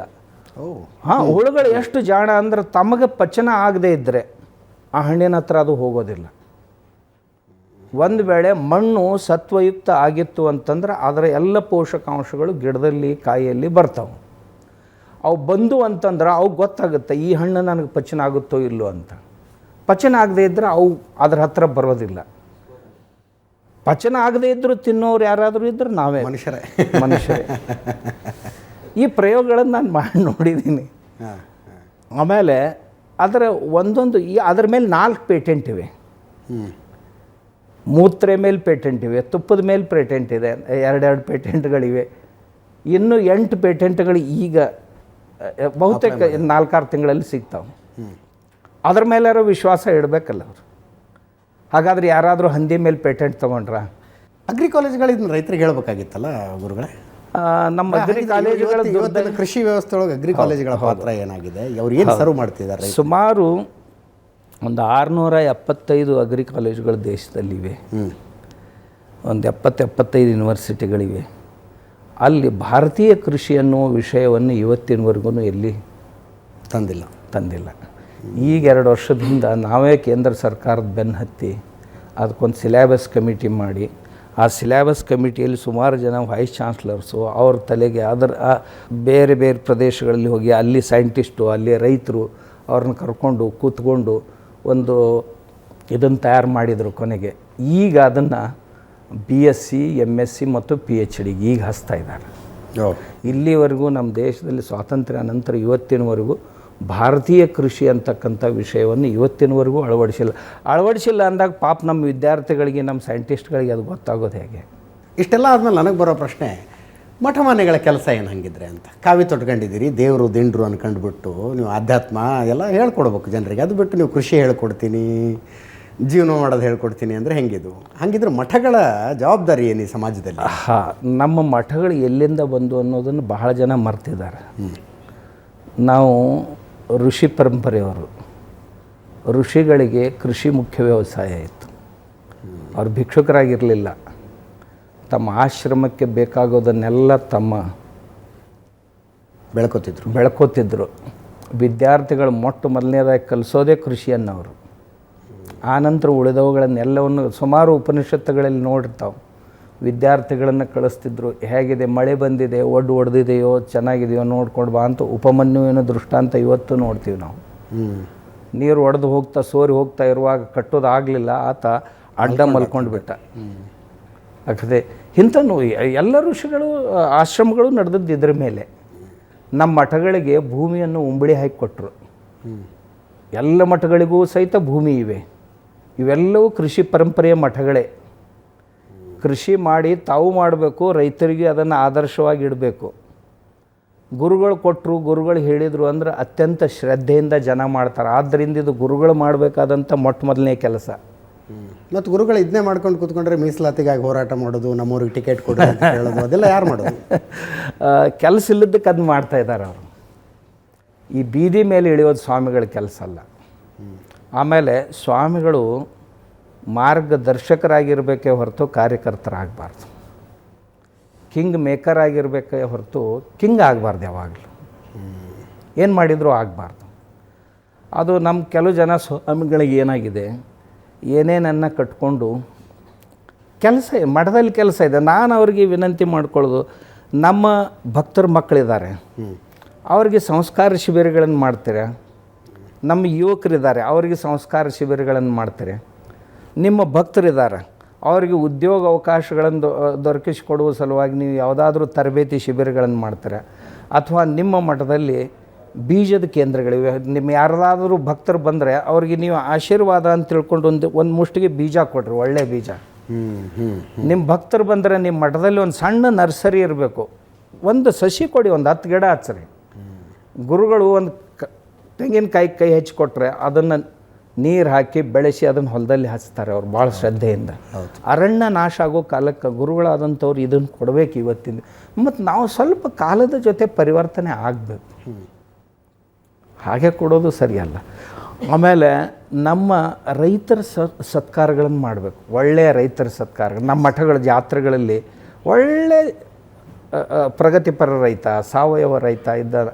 ಆಮೇಲೆ ಒಳ್ಳೆಯ ಕಾಯಕ ಮಾಡ್ಕೊಂಡು ಇವತ್ತು ಊರಲ್ಲಿದ್ದಾರೆ. ಒಬ್ಬ ನಾವಿದ ಊರಲ್ಲಿ ಚೆನ್ನಾಗಿ ಕೆಲಸ ಮಾಡ್ಕೊಂಡಿದ್ರೆ ಯಾಕೆ ಸತ್ಕಾರ ಮಾಡಬಾರ್ದು? ಒಬ್ಬ ಚಮ್ಮಾರನ ಸತ್ಕಾರ ಯಾಕೆ ಮಾಡಬಾರ್ದು? ಒಬ್ಬ ಕಂಬಾರನ ಸತ್ಕಾರ ಯಾಕೆ ಮಾಡಬಾರ್ದು? ನಾವು ಮಠಗಳು ಮಾಡಬೇಕಾದದ್ದು ಇದು. ನಾವು ಎಲ್ಲ ಕಳ್ಳರನ್ನ ತಂದು ಮಠದಲ್ಲಿ ಸತ್ಕಾರ ಅಂತ ಪ್ರಶ್ನೆ ಬರುತ್ತೆ. ಅಂತ ಈಗ ಮಠದವ್ರವ್ರನ್ನ ಮಾಡ್ಕೋತಾರೆ. ಅಲ್ಲ, ನಾವೆಲ್ಲ ಕಳ್ಳರನ್ನ ಕರ್ಕೊಂಡು ಬಂದು ಸತ್ಕಾರ ಮಾಡ್ತೀವಲ್ಲ. ಒಬ್ಬ ಪ್ರಾಮಾಣಿಕ ವ್ಯಕ್ತಿ ಸತ್ಕಾರ ಮಾಡಿದರೆ ಎಷ್ಟು ಸಂತೋಷ ಆಗ್ತದೆ. ನಾವು ಆ ವ್ಯವಸ್ಥೆಯನ್ನು ಉಳಿಸಿದ ಕೀರ್ತಿ ನಮ್ಮದಾಗುತ್ತೆ. ಆಮೇಲೆ ಯಾರು ಚೆನ್ನಾಗಿ ಹಾಲು ಕರೆದಿದ್ದಾರೆ ಅಂಥ ರೈತರ ಸತ್ಕಾರ ಮಾಡಬೇಕು. ಒಳ್ಳೆಯ ಹಸುಗಳು, ಎತ್ತುಗಳು, ಇವುಗಳ ಸ್ಪರ್ಧೆಯನ್ನು ಇಡ್ರಿ ಅಥವಾ ಪ್ರದರ್ಶನ ಇಡ್ರಿ, ಇಟ್ಟು ಅವರಿಗೆ ಚೆನ್ನಾಗಿ ಪ್ರೋತ್ಸಾಹನೆ ಕೊಡಬೇಕು. ಇವು ನಮ್ಮ ಮಠಗಳು ಮೊದಲು ಮಾಡ್ತಿದ್ದು. ಈಗಲೂ ಇವತ್ತಿನ ದಿವಸ ನಮ್ಮ ಮಠಗಳು ಮಾಡಬೇಕಾದದ್ದು ಇದನ್ನೇ. ನಮಸ್ಕಾರ ಸ್ವಾಮೀಜಿ, ನನ್ನ ಹೆಸರು ಪ್ರಜ್ವಲ ಅಂಥೇಳಿ. ನಾನು ಕೃಷಿ ವಿದ್ಯಾರ್ಥಿನಿ, BSc MSc ಮಾಡ್ತಾಯಿದ್ದೀನಿ. ನನ್ನ ಪ್ರಶ್ನೆ ಬಂದುಬಿಟ್ಟು, ಈ ಇದೇನು ರಾಸಾಯನಿಕ ಕೃಷಿನ ಬಿಟ್ಟು ಸಾವಯವ ಕೃಷಿ ಕಡೆ ನಾವು ನಡೆದಾಗ ಈ ಜನಸಂಖ್ಯೆ ಸ್ಫೋಟನ ನಾವು ಹೇಗೆ ನಿಭಾಯಿಸೋದು ಅನ್ನೋದು ಮುಖ್ಯವಾದ ಪ್ರಶ್ನೆ. ನಮ್ಮೆಲ್ಲರಲ್ಲೂ ಕಾಡ್ತಾ ಇರೋದು ಅದೇ ಪ್ರಶ್ನೆ. ಸೊ ಆ ಪ್ರಶ್ನೆನ ನಾನು ನಿಮ್ಮ ಮುಂದೆ ಹೇಳಕ್ಕೆ ಇಷ್ಟಪಡ್ತೀನಿ. ಅದಕ್ಕೊಂದು ಸ್ವಲ್ಪ ಆಡ್ ಮಾಡ್ಬಿಡ್ತೀನಿ. ಫುಡ್ ಸೆಕ್ಯೂರಿಟಿ ಬಿಲ್ ಅಂತ ಸರ್ಕಾರ ಹೇಳುತ್ತೆ. 80 ಕೋಟಿ ಜನರಿಗೆ ಫುಡ್ ಪ್ರತಿ ವರ್ಷ ಅಂದರೆ ಪ್ರತಿ ತಿಂಗಳು ನಾವು ಉಚಿತವಾಗಿ ಆಹಾರ ಕೊಡಬೇಕು, ಧಾನ್ಯಗಳನ್ನು ಕೊಡಬೇಕು 80 ಕೋಟಿ ಜನರಿಗೆ. ಒಂದು ನಾವು ಕ್ವಾಂಟಿಟಿ ಕಡೆ ಹೆಚ್ಚು ಲಕ್ಷ್ಯ ಕೊಡ್ತಾ ಇದ್ದೀವಿ, ಕ್ವಾಲಿಟಿ ಕಡೆ ಕೊಡ್ತಾ ಇಲ್ಲ. ಒಂದು ನಾನು ಪ್ರಯೋಗ ಮಾಡಿದ್ದು ಭತ್ತ, ಇಂದ್ರಾಯಣಿ, ಆರ್ಗ್ಯಾನಿಕ್ಕು ಮತ್ತು ಇನ್ಆರ್ಗ್ಯಾನಿಕ್ನಲ್ಲಿ ಬೆಳೆದದ್ದನ್ನು ಎರಡನ್ನೂ ಲ್ಯಾಬ್ರಾಟ್ರಿಗೆ ಕಳಿಸಿದೆ. ಓಕೆ. ಆರ್ಗ್ಯಾನಿಕ್ ಆಗಿ ಬೆಳೆದದ್ರಲ್ಲಿ 7.2 ಕಾಪರ್ ಇತ್ತು, ಇನ್ಆರ್ಗ್ಯಾನಿಕ್ನಲ್ಲಿ 2.3 ಇತ್ತು. ಅಂದರೆ ಇದರ 3 ಪಟ್ಟು ಅದರಲ್ಲಿ ಸತ್ವ ಹೆಚ್ಚು. ಇದು 1 kg, ಅದು 3 kg. ಇದನ್ನು ನಾವು ಯಾವಾಗೂ ಟ್ಯಾಲಿ ಮಾಡಿಲ್ಲ. ಆಮೇಲೆ ಇವತ್ತಿನವರೆಗೂ ನಮ್ಮ ವೈಜ್ಞಾನಿಕರು ಈಲ್ಡ್ ಹೆಚ್ಚು ಮಾಡುವ ಸಲುವಾಗಿ ಪ್ರಯತ್ನ ಮಾಡಿದರು. ಆದರೆ ಆ ಕಾಳು ಮನುಷ್ಯನ ಪ್ರಕೃತಿಗೆ ಎಷ್ಟು ಪಚನ ಆಗುತ್ತೆ ಅಥವಾ ನೇರವಾಗಿ ಹಾಗೆ ಹೊರಗೆ ಹೋಗುತ್ತೆ, ಇದ್ರ ಬಗ್ಗೆ ಇನ್ನೂ ಸಂಶೋಧನೆಗಳಾಗಿಲ್ಲ. ನಾನು ದಿಲ್ಲಿಯಲ್ಲಿ ICRದಲ್ಲಿಯೂ ಸಹಿತ ಮಾತಾಡಿದೆ, ತುಂಬ ಜನ ವೈಜ್ಞಾನಿಕರ ಜೊತೆ ಮಾತಾಡಿದೆ. ಇದ್ರ ಬಗ್ಗೆ ಏನಾದರೂ ಕೆಲಸ ಮಾಡಿದ್ದೀರಿ ಅಂತ. ನಮ್ಮ ಜವಾರಿ ಕಾಳುಗಳೇನಿದ್ದು 100ಕ್ಕೆ 100 ಪಚನ ಆಗ್ತಿತ್ತು.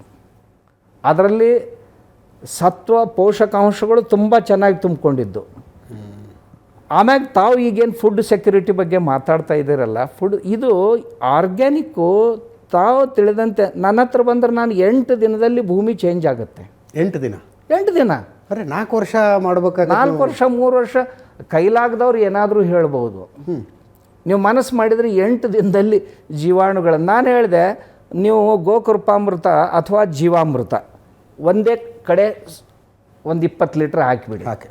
ಹಾಕಿ ಒಂದು 8 ದಿವಸದ ನಂತರ ನೋಡಿರಿ, ಎಲ್ಲ ಎರೆಹುಳುಗಳು ಅಲ್ಲಿಂದ ಮೇಲೆ ಬರಲಿಕ್ಕೆ ಆರಂಭ ಮಾಡ್ತಾವೆ, ಸಣ್ಣ ಸಣ್ಣ ಸಣ್ಣ ಸಣ್ಣ ಹುಳುಗಳು. ಹಾಗಾದರೆ 8 ದಿನದಲ್ಲಿ ಚೇಂಜ್ ಆಗಲಿಲ್ಲ, ಮಾಡಲಿಕ್ಕೆ ಸಾಧ್ಯ ಇದೆ.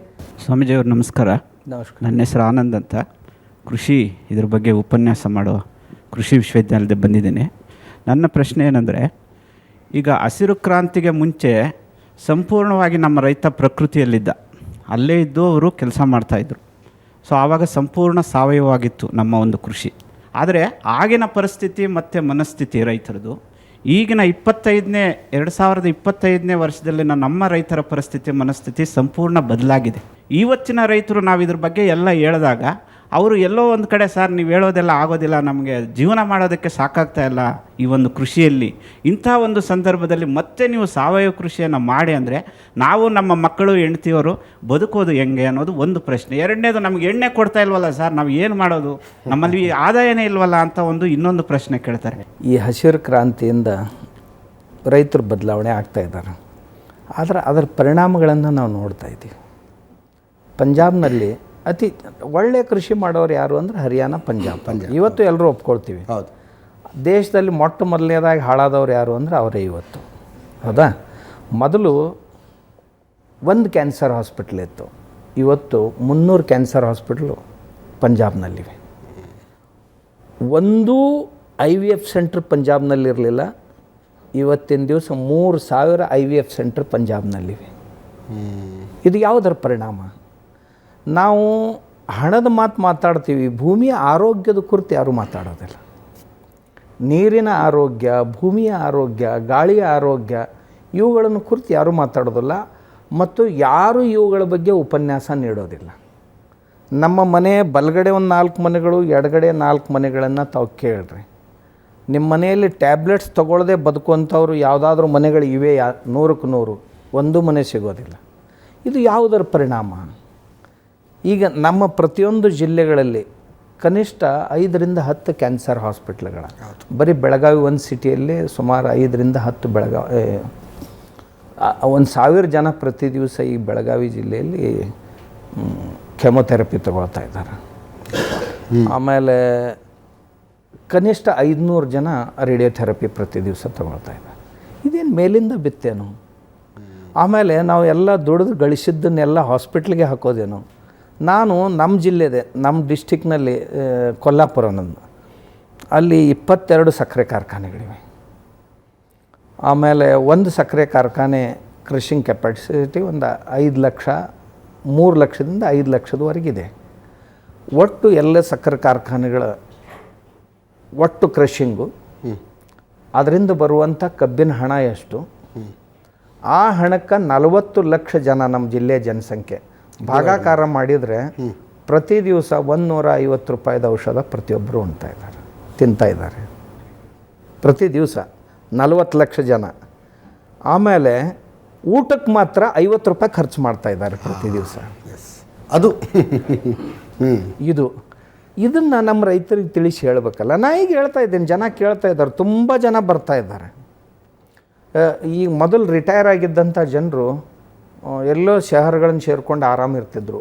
ಈಗ ಅವರು ಪ್ರತಿಯೊಬ್ಬರು ವಿಚಾರ ಮಾಡ್ತಾಯಿದ್ದಾರೆ, ನಮ್ಮ ಊರ ಕಡೆ ಹೊಲ ಇದೇನೋ ಹೋಗಬೇಕು, 1-2 ಆಕಳ ಸಾಕ್ಕೊಂಡು ಕೃಷಿ ಮಾಡೋಣ ಅಂತ. ಯುವಕರು IT-BTಯಲ್ಲಿ ಕೆಲಸ ಮಾಡೋರು ಇವತ್ತಿನ ದಿವಸ ಶನಿವಾರ ರವಿವಾರ ಹೋಗಿ ಕೃಷಿ ಮಾಡಿ ಬರ್ತಾಯಿದ್ದಾರೆ. ಆಮೇಲೆ ಹಳ್ಳಿಗಳಲ್ಲಿ ಈಗ ತುಂಬ ಜನ ಯುವಕರು ಏನೇನೋ ಮಾಡಬೇಕು ಅಂತ ಮುಂದೆ ಬರ್ತಾ ಇದ್ದಾರೆ. ಆದರೆ ಒಂದು ದೊಡ್ಡ ಸಮಸ್ಯೆ ಇರೋದು ಹೆಣ್ಣು ಕೊಡೋದಿಲ್ಲ. ಈ ಸಮಸ್ಯೆಯನ್ನು ನಾವೆಲ್ಲರೂ ಒಪ್ಕೋಬೇಕು. ಅದು ಅವ್ರಿಗೆ ಅಂತಿಲ್ಲ, ಶಹರದಲ್ಲಿಯೂ ಸಮಸ್ಯೆ ಇದೆ. ಯಾವ ಮನುಷ್ಯ ಶಹರದಲ್ಲಿಯೂ ಸಹಿತ ಇಲ್ಲಿ ಬೆಂಗಳೂರಲ್ಲಿ ತಾನು ಸ್ಲಮ್ನ ಏರಿಯಾದಲ್ಲಿ ಇರ್ತಾನೆ, ತನ್ನ ಮಗಳಿಗೆ 2 BHK ಬೇಕು ಅಂತ ಕೇಳ್ತಾನೆ. ಯಾವನ ಹತ್ರ 2 BHK ಇದೆ ಅವನಿಗೆ ನನ್ನ ಮಗಳು ಕೊಡ್ತೀನಿ ಅಂತಾನೆ. ಇವನ ಆಯುಷ್ಯ ತುಂಬ ಇವನಿಗೊಂದು ಸ್ಲಮ್ ಕನ್ವರ್ಟ್ ಮಾಡ್ಕೊಳ್ಳಿಕ್ಕಾಗಿಲ್ಲ. ಆದರೆ ಅವನ ಅಪೇಕ್ಷೆ ನನ್ನ ಮಗಳಿಗೆ 2 BHK ಇರಬೇಕು, ಆಮೇಲೆ 4 ವೀಲರ್ ಇರಬೇಕು, ಹಾಗೆ ಇರಬೇಕು, ಹೀಗೆ ಇರಬೇಕು. ಅಂದರೆ ನಾವು ಹಿರಿಯರಾದವರು ಸ್ವಲ್ಪ ಎಲ್ಲೋ ದಾರಿ ತಪ್ತಾ ಇದ್ದೀವೇನು ಅಂತ ಅಪೇಕ್ಷೆ ಪಡಬಾರ್ದು ಅಂತ ನನ್ನ ಅಭಿಪ್ರಾಯ ಅಲ್ಲ. ನಿಮಗೆ ಬಂದರೆ ಒಳ್ಳೆಯ ಸ್ಥಾನಗಳನ್ನು ಕೊಡ್ರಿ, ನೀವು ದೊಡ್ಡವರಾಗ್ರಿ. ಆದರೆ ಮತ್ತೊಬ್ಬರನ್ನು ಅಪಮಾನ ಮಾಡ್ತಾ ಇದ್ದೀವಿ ನಾವು. ಇದರಿಂದ ಸುಮಾರು ಜನರನ್ನು ಅಪಮಾನ ಮಾಡ್ತಾ ಇದ್ದೀವಿ ಅನ್ನೋದನ್ನು ನಾವು ಮನಸ್ಸಿನಲ್ಲಿ ಇಟ್ಕೋಬೇಕು. ಈಗ ಒಬ್ಬ ಹುಡುಗ ಅವ್ರ ತಂದೆ ಅವನು ಕಾಲೇಜ್ ಕಲಿಸ್ಬೇಕಾದ್ರೆ ಸುಮಾರು ಲಕ್ಷ ಖರ್ಚು ಮಾಡಿರ್ತಾನೆ. ಮಾಡಿದ ನಂತರ ಅವನಿಗೆ 2 BHK ಒಂದೇ ದಿವಸ ಎಲ್ಲಿ ಕೊಡಲಿಕ್ಕಾಗತ್ತೆ? ಎಲ್ಲೋ ತಪ್ತಾ ಇದೆ ಸಮಾಜ. ಆಮೇಲೆ ಇದಕ್ಕೆ ಕಾರಣರು ನಮ್ಮ ಕೃಷಿಕರು ಯುವಕರನ್ನು ಕೃಷಿಯ ಕಡೆಗೆ ಬಾರದಂತೆ ತುಂಬ ಜಾಗೃತಿ ವಹಿಸ್ತಾ ಇದ್ದಾರೆ. ಹೌದು. ಅಲ್ಲ, ಮನೇಲಿ ಹೇಳಿ ಬೆಳೆಸ್ತಾರೆ, ಕಷ್ಟಪಟ್ಟು ನಾವು ಕೆಟ್ಟಿದ್ದೀವಿ, ನೀವು ಕೆಡಬೇಡ. ಹೌದು. ಅಂದರೆ ಅವರಿಗೆ ಅವರ ಕಾಯಕದ ಬಗ್ಗೆ ಸ್ವಾಭಿಮಾನ ಇಲ್ಲ. ಅವರು ಅತ್ಯಂತ ಹೀನ ಭಾವನೆಯನ್ನು ತಾಳಿದ್ದಾರೆ. ಅದಕ್ಕೆ ನಾನು ಪ್ರತಿ ದಿವಸನೂ ನಮ್ಮ ರೈತರಿಗೆ ಈ ಹೀನ ಭಾವನೆಗಳನ್ನು ಬಿಟ್ಕೊಡ್ರಿ. ಕರೆಕ್ಟ್. ಎಲ್ರಿಗೂ ನಾವು ಊಟ ಮಾಡಿಸೋರು ಯಾರೇ ಇರಲಿ, ನಾನಿರದೇ ಇದ್ದರೆ ಇವ್ರು ಯಾರೂ ಬದುಕ್ತಾ ಇರಲಿಲ್ಲ ಅಂತ ನೀವು ಸ್ವಾಭಿಮಾನದಿಂದ ಹೇಳ್ರಿ. ನಿಮ್ಮ ಮಗ ಒಬ್ಬ ಕೃಷಿಕ ಆಗಿದ್ದರೆ ಉಳಿದ ಮಕ್ಕಳಿಗಿಂತಲೂ ಚೆನ್ನಾಗಿ ಅವನು ಪರಿಚಯ ಮಾಡಿಕೊಡ್ರಿ. ಇದು ಅಮೂಲಾಗ್ರ ಬದಲಾವಣೆ ಆಗಬೇಕು. ನನ್ನ ಹೆಸರು ವಿಶ್ವನಾಥ್ ಅಣೆಕಟ್ಟೆ, ನಾನು ಕೃಷಿಕ ಮತ್ತು ಬರಹಗಾರ. ಸೊ ನನ್ನ ಪ್ರಶ್ನೆ, ತಾವು ದೇಸಿ ಹಸುಗಳ ಬಗ್ಗೆ ಹೇಳ್ತೀರಾ.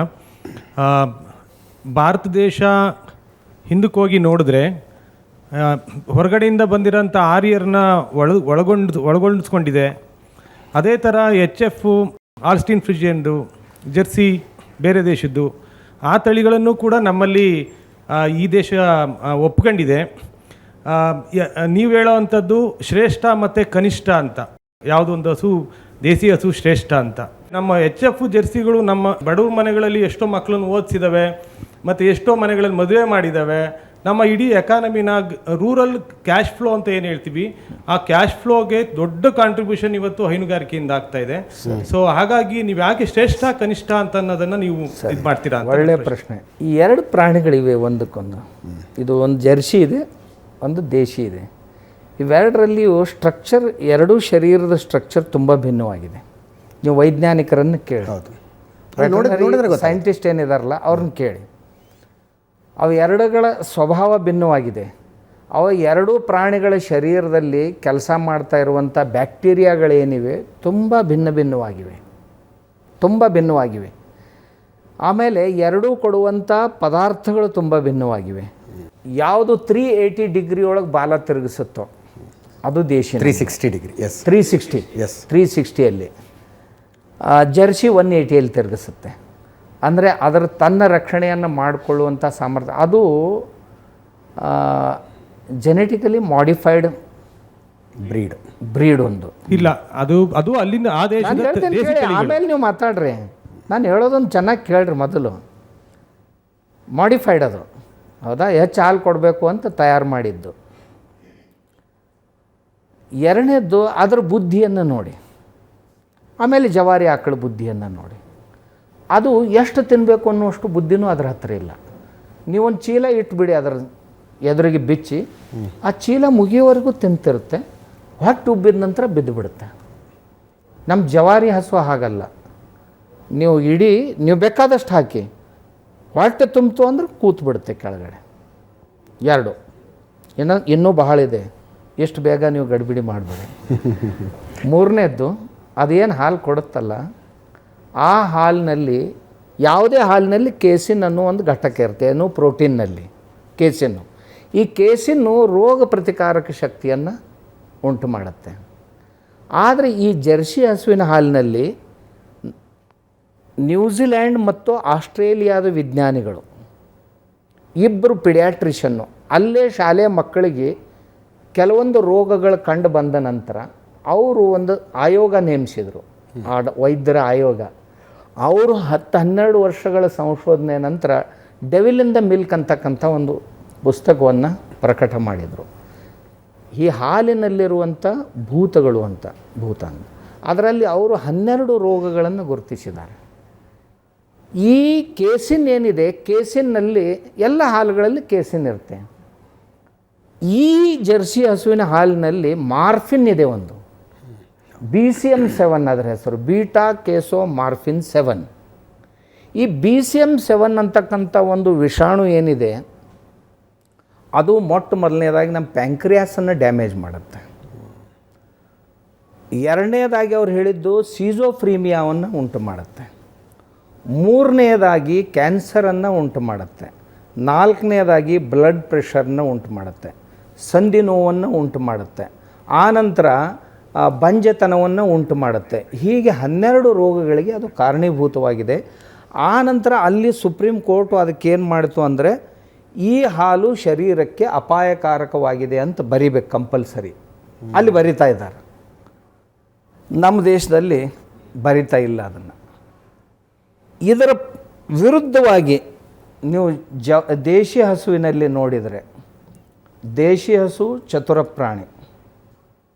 ನೀವು ಒಂದು ಹಾರ್ನ್ ಮಾಡಿದ್ರೆ ಅಷ್ಟೇ ಸಾಕು, ಜಿಗಿದು ಹೋಗುತ್ತೆ. ಇದನ್ನು ಹಾರ್ನ್ ಮಾಡಿದರೆ ಬಂದು ಗಾಡಿಗೆ ತಿಕ್ಕುತ್ತೆ.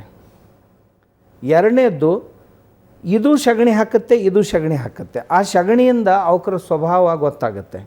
ಯಾವಾಗಲೂ ಜರ್ಸಿ ಆಕಳ ಸಗಣಿಯನ್ನು ನೀವು ಒಂದೇ ಕೈಯಿಂದ ತೆಗಿಲಿಕ್ಕೆ ಸಾಧ್ಯ ಇಲ್ಲಿ ಅಳಕಿರುತ್ತೆ. ಹೌದು. ಜವಾರಿ ಆಕಳ ಸಗಣಿಯನ್ನು ಒಂದೇ ಕೈಯಿಂದ ತೆಗಿಬಹುದು. ಆಮೇಲೆ ಎರಡರಲ್ಲಿಯೂ ಬ್ಯಾಕ್ಟೀರಿಯಾ ಟೆಸ್ಟ್ ಮಾಡಿ, ಇದರಲ್ಲಿ ಎಷ್ಟು ಬ್ಯಾಕ್ಟೀರಿಯಾ ಇವೆ, ಇದರಲ್ಲಿ ಎಷ್ಟಿವೆ, ಆಮೇಲೆ ಈ ಕಲ್ಚರ್ ಎಷ್ಟು ಕಾಲ ಬದುಕುತ್ತೆ, ಈ ಕಲ್ಚರ್ ಎಷ್ಟು ಕಾಲ ಬದುಕುತ್ತೆ. ಆ ನಂತರ ಇದರ ಹಾಲಿನಲ್ಲಿ ಏನಿದೆ ಅದರ ಹಾಲಿನಲ್ಲಿ ಇದಕ್ಕೆ ವಿರುದ್ಧವಾಗಿ ಜವಾರಿ ಆಕಳ, ಈ ದೇಶಿ ಆಕಳ ಹಾಲಿನಲ್ಲಿ ನೂರಾರು ರೋಗಗಳನ್ನು, ಯಾಕಂತಂದ್ರೆ ಅದರಲ್ಲಿ ಒಂದು ಸುವರ್ಣಕ್ಷಾರ ಅಂತಕ್ಕಂಥ ಘಟಕ, ಅದು ಇಣಿ ಅಂತೇನಿರುತ್ತಲ್ಲ ಅದರಲ್ಲಿ ಒಂದು ನಾಡಿ ಇದೆ, ಸೂರ್ಯಕೇತು ಅಂತಕ್ಕಂಥ. ಆ ನಾಡಿ ಈ ಕಾಸ್ಮಿಕ್ ಎನರ್ಜಿ ಅಬ್ಸಾರ್ಬ್ ಮಾಡಿಕೊಂಡು ಅದನ್ನು ಸುವರ್ಣಕ್ಷಾರವಾಗಿ ಅದರ ಶರೀರದಲ್ಲಿ ಬಿಡುತ್ತೆ. ಅದು ಹಾಲಿನಲ್ಲಿ ಸಿಗುತ್ತೆ, ನಿಮಗೆ ಮೂತ್ರೆಯಲ್ಲಿ ಸಿಗುತ್ತೆ, ಅದರ ಸಗಣಿಯಲ್ಲಿ ಸಿಗುತ್ತೆ. ನೀವು ಅದನ್ನು ಸಪ್ರೇಟ್ ಮಾಡಬೇಕು ಅಂತಂದ್ರೆ ಮಾಡಲಿಕ್ಕೂ ಬರುತ್ತೆ.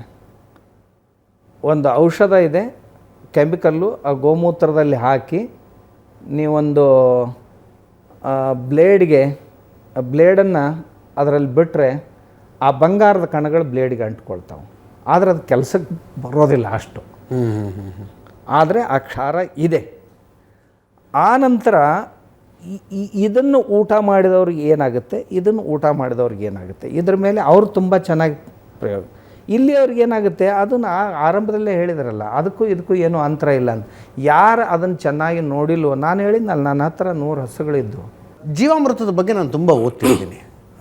ತುಂಬ ಜನ ಹೇಳಿದ್ರೆ ಈಗ ಈ ಜೀವಾಮೃತ ವರ್ಕ್ ಆಗುತ್ತೆ ಅಂತ ಏನಾದ್ರು ತಮ್ಗೆ ಅನ್ಸುತ್ತಾ? ಖಂಡಿತ ವರ್ಕ್ ಆಗುತ್ತೆ. ಸೊ ನಾನು ಈಗ ಕೆಲವರು ಹೇಳ್ತಾರೆ ದೇಸಿ ಹಸುವಿನ ಸಗಣಿ ಮತ್ತು ಗೋಮೂತ್ರದಲ್ಲಿ ಮಾಡಿರುವ ಜೀವಾಮೃತ ಮಾತ್ರ ವರ್ಕ್ ಆಗುತ್ತೆ, ಅದೇ ಪ್ರಯೋಗವನ್ನು ನಾವು ವಿದೇಶಿ ಹಸುನಲ್ಲಿ ಮಾಡಿ ನೋಡಿದ್ದೀವಿ, ಅದು ವರ್ಕ್ ಆಗೋದಿಲ್ಲ ಅಂತ. ತಮ್ಮದೇನಾದ್ರು ಅನುಭವ ಇದೆಯಾ ಆ ವಿಷಯದಲ್ಲಿ? ಸರ್, ಆ ಥರದ್ದು ಯಾವುದು ಇದಿರಲ್ಲ ಸರ್. ನಾವು ಯಾವುದನ್ನು ಆಹಾರ ನೀವು ಸ್ವಂತ ಏನಾದರೂ ಮಾಡಿದ್ದೀರಾ ಅಂತ ಕೇಳ್ತಾ ಇರೋದು. ತಾವು ಈಗ ನೀವು ಸ್ವಂತ ಏನಾದರೂ ಮಾಡಿದ್ದೀರಾ? ಆಸ್ ಅ ಜರ್ನಲಿಸ್ಟ್ ನಾನು ಏನೇನೋ ಪ್ರಯೋಗಗಳನ್ನು ಮಾಡ್ತಿರ್ತೀನಿ. ಹಂಗೆ ಕೃಷಿಕರಾದವರು ಪ್ರಯೋಗಗಳನ್ನು ಮಾಡ್ತಿರ್ಬೇಕು. ತಾವೇನಾದರೂ ಈಗ ಸೇಮ್ ಟೈಮ್ ಅಪ್ಪ ಎರಡು ಪಾತ್ರೆಗಳನ್ನು ಇಟ್ಕೊಂಡಿದ್ದೀನಿ, ಇದಕ್ಕೂ ಸೇಮ್ ಇಂಗ್ರೀಡಿಯೆಂಟ್ ಹಾಕಿದ್ದೀನಿ, ಇದಕ್ಕೂ ಸೇಮ್ ಇಂಗ್ರೀಡಿಯೆಂಟ್ ಹಾಕಿದ್ದೀನಿ, ಇದಕ್ಕೆ ದೇಸಿ ಹಸು ಹಾಕಿದ್ದೀನಿ, ಇದಕ್ಕೆ ಸೀಮೆ ಹಸು ನಾನು ಮಾಡಿ ನೋಡಿ ಗೋಮೂತ್ರ ಹಾಕಿದ್ದೀನಿ, ಇದನ್ನು ನಾನು ಈ ಗಿಡಕ್ಕೆ ಬಳಸಿದೆ, ಇದನ್ನು ಈ ಗಿಡಕ್ಕೆ ಬಳಸಿದ್ದೀನಿ, ಈ ಗಿಡ ಹಿಂಗೆ ಬಂದಿದೆ, ಈ ಗಿಡ ಹಿಂಗೆ ಬಂದಿದೆ, ಇದನ್ನು ಪ್ರಯೋಗ ಅಂತ ಹೇಳ್ತಾರೆ. That is an experiment. ಆ ಥರದ ಎಕ್ಸ್ಪೆರಿಮೆಂಟಲ್ ಪ್ರೂಫ್ ಏನಾದ್ರು ಸಿಗುತ್ತಾ ಅಂತ? ನಾನು ಆ ಪ್ರಯೋಗನ ಮಾಡಿಲ್ಲ. ಬಹುಶಃ ಯೂನಿವರ್ಸಿಟಿ ಅವ್ರು ಯಾರಾದರೂ ಮಾಡ್ಬೋದು ನೆಕ್ಸ್ಟ್ ಬಹುಶಃ ಅವರು. ಸೊ ಆ ಪ್ರಯೋಗ ಮಾಡಿಲ್ಲ. ಆದ್ರೆ ಯಾವಾಗ ಮಾಡ್ತಾರೆ ಅವಾಗ ನೋಡೋಣ. ಅದ್ರ ಬಗ್ಗೆ ಅದು ತಳಿ ಏನಿದೆಯಲ್ಲ HF, ಅಲ್ಲಿ ದೇಶದ ಸ್ಥಳೀಯ ತಳಿ ಅದನ್ನ ನಾವು ಇಂಪೋರ್ಟ್ ಮಾಡ್ಕೊಂಡಿರೋಂಥದ್ದು. ನೋಡಿ, ಯಾವುದು ತನ್ನನ್ನ ಸ್ವಂತ ರಕ್ಷಿಸ್ಕೊಳ್ಳಿಕ್ಕೆ ಆಗೋದಿಲ್ಲ, ಅದು ಮತ್ತೊಬ್ಬರನ್ನ ರಕ್ಷಿಸೋದಿಲ್ಲ. ಇದು ಒಂದು ಸಾಮಾನ್ಯ ನಿಯಮ. ಯಾವುದು ತಾನು ಸಸ್ಟೈನ್ ಆಗಿಲ್ವೋ ಅದು ಇನ್ನೊಬ್ಬರನ್ನ ಸಸ್ಟೈನ್ ಮಾಡಲಿಕ್ಕೆ ಆಗೋದಿಲ್ಲ. ಆ ಹಸುವಿಗೆ ಸ್ವಲ್ಪ ಬಿಸಿಲು ಹೆಚ್ಚಾದರೂ ಸಸ್ಟೈನ್ ಆಗೋದಿಲ್ಲ, ಅದಕ್ಕೆ ಮಳೆ ಹೆಚ್ಚಾದರೂ ಸಸ್ಟೈನ್ ಆಗೋದಿಲ್ಲ, ಚಳಿ ಹೆಚ್ಚಾದರೂ ಸಸ್ಟೈನ್ ಆಗೋದಿಲ್ಲ. ನೀವು ನಾನು ಹೇಳೋದನ್ನು ಚೆನ್ನಾಗಿ ಕೇಳ್ಕೊಳ್ರಿ. ಮೊದಲು ನೀವೇನೋ ಫೀಡ್ ಮಾಡ್ಕೊಂಡು ಬಂದಿರಿ, ಆ ಮಾತು ಬೇರೆ. ನೀವು ಫೀಡ್ ಮಾಡ್ಕೊಂಡು ಬಂದಿಲ್ಲ. ನಾನು ಹೇಳೋದನ್ನು ಕೇಳ್ರಿ. ನಾನು ಪ್ರಯೋಗ ಮಾಡಿದ್ದನ್ನೇ ಹೇಳ್ತೇನೆ. ನಾನು ಪ್ರಯೋಗ ಮಾಡಿದಂಥ ಯಾವ ಮಾತುಗಳನ್ನು ಇವತ್ತಿನವರೆಗೂ ಮಾತಾಡಿಲ್ಲ. ನಾನು ಇವರು ಹೇಳಿದರು, ಅವರು ಹೇಳಿದರು, ಇಂಥ ಮಾತುಗಳ ಬಗ್ಗೆ ನಾನು ವಿಶ್ವಾಸ ಇಡೋದಿಲ್ಲ. ಇವ್ರು ಇಂಥ ಪುಸ್ತಕ ಬರೆದ್ರು, ಇವ್ರಿಂದ ಪುಸ್ತಕಗಳನ್ನು ಸಿಕ್ಕಾಪಟ್ಟೆ ಬರೀತಾರೆ. ನನಗೊಬ್ಬರು ಫೋನ್ ಮಾಡಿದರು, ನಾನು ಗೋಬರ್ ಗ್ಯಾಸಿನ ಬಗ್ಗೆ ಪುಸ್ತಕ ಬರೀಬೇಕಾಗಿದೆ, ಅದ್ರ ಬಗ್ಗೆ ನೀವು ಮಾಹಿತಿ ಕೊಡಬೇಕು ಅಂತ. ಯಾಕೆ ಅಂತ ಕೇಳಿದರು.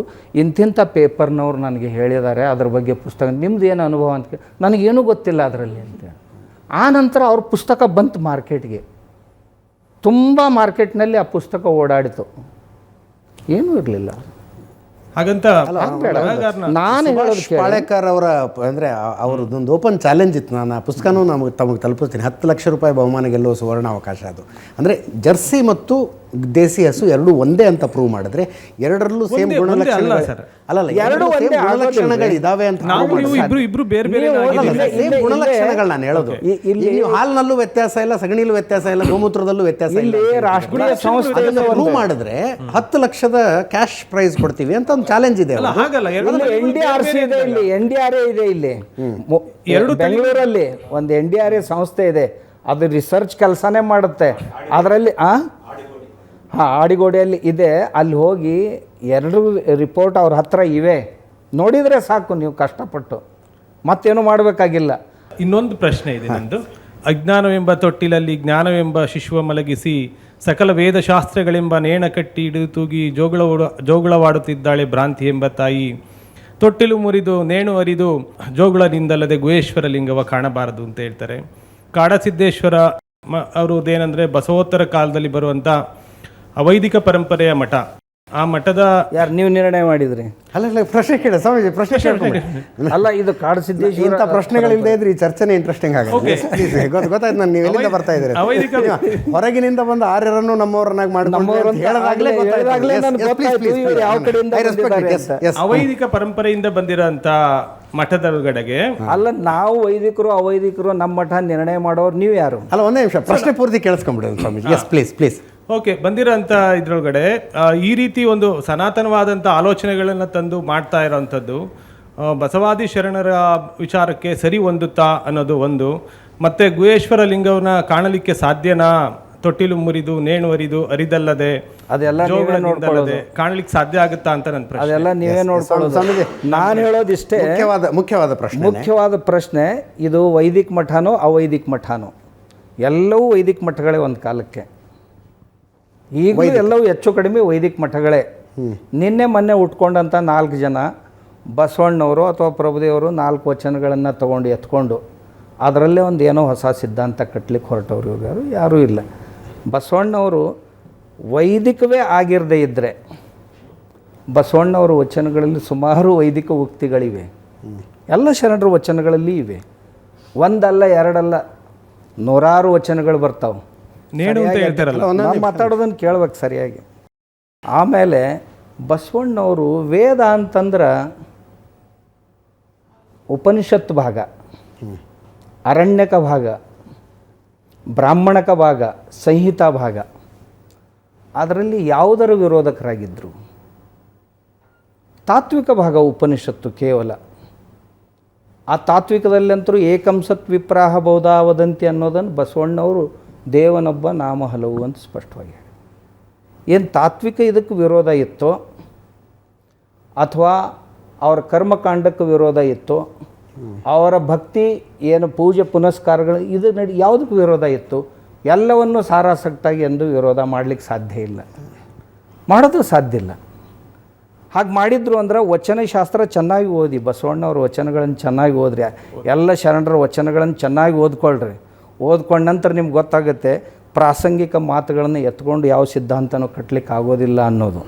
ವೈದಿಕ ಅವೈದಿಕ ಈ ಚರ್ಚೆನ ಹೆಂಗೆ ನೋಡ್ತೀರಿ ಸ್ವಾಮೀಜಿ? ಅವೈದಿಕ ಅನ್ನೋದು ನಮ್ಮಲ್ಲಿ ಇಲ್ಲ. ಇದ್ದರೆ ಚಾರ್ವಾಕರಿದ್ರು ಒಬ್ಬರೇ ಅವೈದಿಕ, ಚಾರ್ವಾಕರಿದ್ರು. ಅವ್ರನ್ನ ಬಿಟ್ಟರೆ ಉಳಿದವ್ರು ಯಾರು ಅವೈದಿಕರಲ್ಲ. ಕೆಲವು ಜನ ಹೇಳ್ತಾರೆ ಜೈನಿಸಮ್ಮು ಬೌದ್ಧಿಸಮ್ಮು ಇವು ವೈದಿಕರಲ್ಲ ಅಂತ. ಆದರೆ ಅಲ್ಲಿ ಬರುವಂಥ ಸಿದ್ಧಾಂತಗಳನ್ನು ನಾವು ನೋಡಿದರೆ ಬಹಳ ಭಿನ್ನತೆ ಇಲ್ಲ, ಬಹಳ ಭಿನ್ನತೆ ಎಲ್ಲಿ ಕಂಡು ಬರೋದಿಲ್ಲ. ಆದ್ದರಿಂದ ಯಾಕೆ ಅದ್ರ ಬಗ್ಗೆ ಇಷ್ಟು ತಲೆ ಕೆಡಿಸ್ಕೊಳ್ಳೋದು, ಯಾಕೆ ಇಷ್ಟೆಲ್ಲ ಅದ್ರ ಬಗ್ಗೆ ಸಮಯ ಹಾಳು ಮಾಡ್ಕೊಳ್ಳೋದು ಅಂತ ನನಗನ್ಸುತ್ತೆ.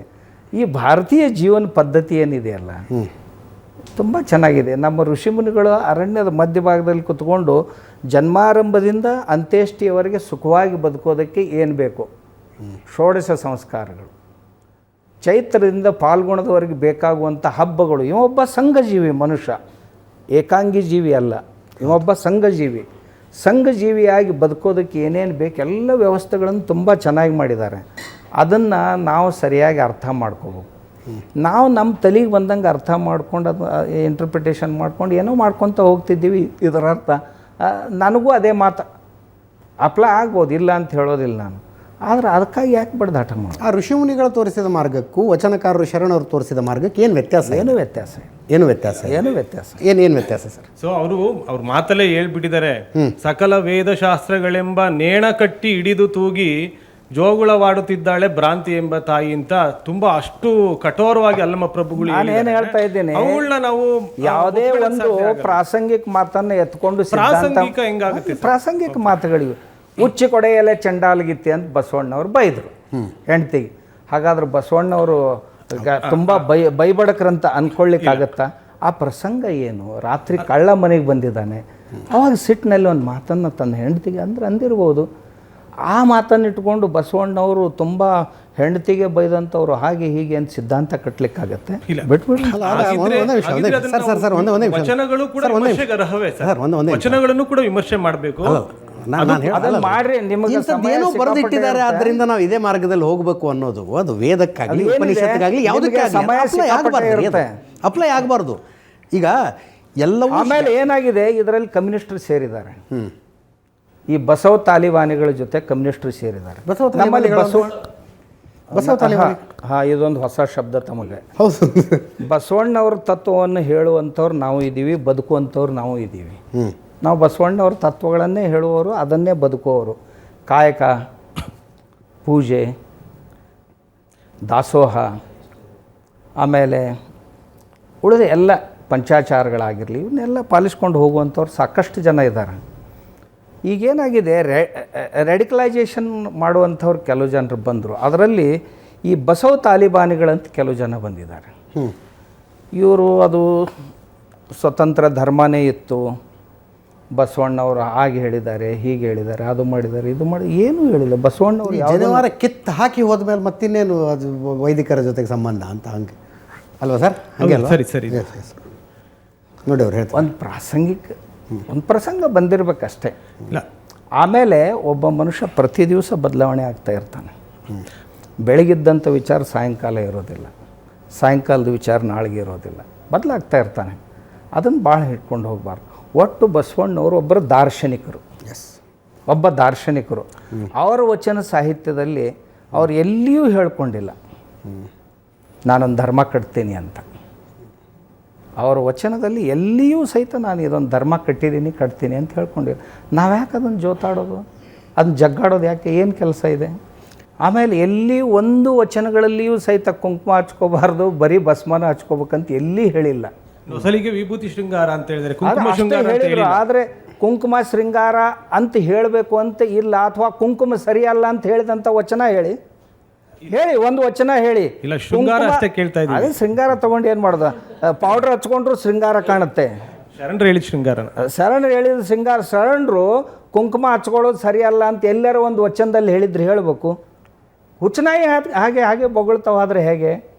ಒಂದು ಸಾಮಾನ್ಯ ನಾಯಿ ಇತ್ತು ಅಂತಂದರೆ ಯಾರಿಗೆ ಬೊಗಳ್ಬೇಕು, ಯಾರಿಗೆ ಬೊಗಳ್ಬಾರ್ದು, ಯಾವಾಗ ಬೊಗಳ್ಬೇಕು, ಅದಕ್ಕೆ ಇರುತ್ತೆ. ಹುಚ್ಚನಾಯಿ ಇತ್ತು ಅಂತಂದರೆ ಕಂಡ್ಕೊಂಡವ್ರಿಗೆಲ್ಲ ಬೊಗಳ್ತಾನೆ. ಈಗ ವೈದಿಕ ಅವೈದಿಕ ಚರ್ಚೆ ಎಲ್ಲಿಂದ ಬರುತ್ತಿದ್ರ ಮೂಲ ಅಂದರೆ ಜಾತಿ ಪದ್ಧತಿ, ಇವ್ರ ಮೇಲು, ಇವ್ರ ನೋಡಿ, ನಮ್ಮ ದೇಶದಲ್ಲಿ ಹೆಣ್ಣು ಗಂಡು, ಇದೆಲ್ಲ ಕಾರಣಕ್ಕಾಗಿ ವೈದಿಕ ಅವೈದಿಕ ದೇಶದಲ್ಲಿ ಜಾತಿ ಪದ್ಧತಿ ಅನ್ನೋದೇ ಇರಲಿಲ್ಲ. ನಮ್ಮ ಋಷಿಗಳೆಲ್ಲರೂ ಬೇರೆ ಬೇರೆ ಜಾತಿಯವರು, ಅವ್ರ ಹೆಸರಿನಿಂದ ಗೋತ್ರಗಳಿವೆ. ನಾವು ತಪ್ಪಿದ್ದೆಲ್ಲಿ ಅಂದರೆ ಜಾತಿ ಕೇಳಿ, ಗೋತ್ರ ಕೇಳಿದ್ರೆ ಈ ಸಮಸ್ಯೆ ಬರ್ತಿರಲಿಲ್ಲ. ಗೋತ್ರಗಳಿರೋದೇ 9 ರಿಂದ 13 ಗೋತ್ರಗಳಿವೆ. ಮೊದಲು ನಾವು ಎಲ್ಲಿ ಹೋದರೂ ಸಹಿತ ನಿಮ್ಮ ಗೋತ್ರ ಯಾವುದು ಅಂತ ಕೇಳ್ತಿದ್ರು. ಆ ಗೋತ್ರ ಚಮ್ಮಾರಂದು ಗೋತ್ರ ಅದೇ ಆಗಿರ್ತಿತ್ತು, ಬ್ರಾಹ್ಮಣನ ಗೋತ್ರನೂ ಅದೇ ಆಗಿರ್ತಿತ್ತು. ನಾವು ಗೋತ್ರಗಳನ್ನು ಕೇಳಬೇಕು, ಎಲ್ಲರೂ ಅದರಲ್ಲಿ ಬರ್ತಾರೆ. ಆದರೆ ನಮ್ಮನ್ನು ಒಡೆಯೋದಕ್ಕಾಗಿ ವಿದೇಶಿಯರು ಏನು ಕುತಂತ್ರ ಮಾಡಿದರು, ಬ್ರಿಟಿಷರು ಆಮೇಲೆ ಕಮ್ಯುನಿಸ್ಟರು ಸೇರಿ ಏನು ಕುತಂತ್ರ ಮಾಡಿದರು, ಅದರ ಪರಿಣಾಮ ಇದು. ಸಮಾಜವನ್ನೇ ಹಾಳು ಮಾಡಿಬಿಟ್ರು ಎಲ್ಲ. ಮತ್ತೆ ಮೇಲು ಕೀಳು ಎಲ್ಲಿಂದ ಬಂತು? ನೀನು ಹೊಲೆ, ನೀನು ಕೆಳ ಜಾತಿ, ನನ್ನ ಮನೆಗೆ ಬರಬೇಡ, ನನ್ನ ಅಡುಗೆ ಮನೆಗೆ ಬರಬೇಡ, ನಿನ್ನ ನೆರಳು ನನ್ನ ಮೇಲೆ ಬೀಳಬಾರ್ದು. ಬ್ರಿಟಿಷರು ನಮ್ಮ ದೇಶದಲ್ಲಿ ಬರುವವರೆಗೆ ಇದು ಏನೂ ಇರಲಿಲ್ಲ. ಬ್ರಿಟಿಷರು ಬಂದ ನಂತರ ಆರಂಭ ಆಯಿತು. ಅವರು ಇಂಥವುಗಳನ್ನು ಹುಡುಕಾಡಿ ಜನರ ಮನಸ್ಸಿನಲ್ಲಿ ಬೀಜ ಬಿತ್ತಿ ಸಮಾಜ ಒಡಿಬೇಕಾಗಿತ್ತು ಅವ್ರಿಗೆ. ಅವ್ರು ಒಡೆದ್ರು, ಯಶಸ್ವಿ ಆದ್ರೆ ಅದರಲ್ಲಿ ನಾವು ಹಾಳಾದೀವಿ. ಜಾತಿ ಪದ್ಧತಿ ಇಲ್ಲ ಅಂತ ಹೇಳ್ತಾ ಇದ್ದೀರಾ. ಉಡುಪಿ ಮಠದಲ್ಲಿ ಸ್ವಾಮೀಜಿಗಳ ಜೊತೆ ಕೂತ್ಕೊಂಡು ಊಟ ಮಾಡೋಕ್ಕಾಗುತ್ತಾ, ಸಹಭೋಜನ ಮಾಡೋಕ್ಕಾಗುತ್ತಾ? ನಾನು ಹೇಳಿದ್ನಲ್ಲ, ಅಪವಾದಗಳಿರ್ತಾವೆ ಅಂತ, ಅವುಗಳನ್ನು ಸಿದ್ಧಾಂತ ಮಾಡಲಿಕ್ಕಾಗೋದಿಲ್ಲ. ಒಂದೇ ಮಾತಿನಲ್ಲಿ ಹೇಳಿದ್ದೇನೆ, ಲೋಕೋ ಭಿನ್ನ ರುಚಿ. ಪ್ರತಿಯೊಬ್ಬರ ರುಚಿ ಭಿನ್ನ ಭಿನ್ನವಾಗಿರ್ತಾವೆ. ನಿಮಗೆ ಬೆಲ್ಲ ಹಿಡಿಸುತ್ತೆ ಅಂತ ನಾನು ಯಾಕೆ ತಿನ್ನಬೇಕು? ನನಗೆ ಬೇರೆ ಹಿಡಿಸುತ್ತೆ, ಮತ್ತೊಬ್ಬರಿಗೆ ಬೇರೆ ಹಿಡಿಸುತ್ತೆ. ನಮ್ಮ ದೇಶದ ವಿವಿಧತೆಯಲ್ಲಿ ಏಕತೆ, ಇದು ನಮ್ಮ ವಿಶೇಷತೆ. ನಮ್ಮ ವೈದಿಕ ಸಂಸ್ಕೃತಿಯ ವಿಶೇಷತೆ ಏನು ಅಂದರೆ, ಎಲ್ಲವನ್ನು ಬೇರೆ ಬೇರೆ ಸಂಪ್ರದಾಯಗಳು, ಬೇರೆ ಬೇರೆ ಪಂಥಗಳು, ಬೇರೆ ಬೇರೆ ರೀತಿಯ ದೇವರುಗಳು, ಅವ್ರಿಗೆ ಹೇಗೆ ಬೇಕೋ ಹಾಗೆ ಮಾಡಿರಿ. ಆದರೆ ಏಕಂ ಸತ್ ವಿಪ್ರಾಹ ಬಹುಧಾವದಂತೆ, ಅದು ಒಂದೇ ಸತ್ಯ. ಅದರ ಜೊತೆಗೆ ನೀವು ಮೂರ್ತಿಗಳನ್ನು ಬೇಕಾದು ಮಾಡ್ಕೊಳ್ರಿ. ನಮ್ಮಲ್ಲಿ ಪ್ರತೀಕ ವಿಜ್ಞಾನ ಇದೆ, ಪ್ರತಿಮಾ ವಿಜ್ಞಾನ ಇದೆ. ಅವುಗಳನ್ನು ಅರ್ಥ ಮಾಡಿಕೊಳ್ಳದೇ ಇದ್ದರೆ ಹಾಳಾಗ್ತಾರಷ್ಟೇ. 12ನೇ ಶತಮಾನದಲ್ಲಿ ಬಸವಣ್ಣವ್ರು ಆಗಿ ಹೋದರು. ಅದರ ನಂತರದಲ್ಲಿ ಇವತ್ತು 800 ವರ್ಷಗಳಾದವು, ಇಷ್ಟು ಮಠಗಳಾದವು. ಒಬ್ಬನಾದರೂ ದಲಿತನನ್ನು ಉತ್ತರಾಧಿಕಾರಿ ಮಾಡ್ಕೊಂಡ್ರ? ಇಲ್ಲ. ಯಾಕೆ ನೀವು ಟ್ರೈ ಮಾಡಬಾರ್ದು? ಯಾಕೆ ಮಾಡಬಾರ್ದು? ಕರೆಕ್ಟ್, ಯಾಕೆ ಮಾಡಬಾರ್ದು ಅಂತ.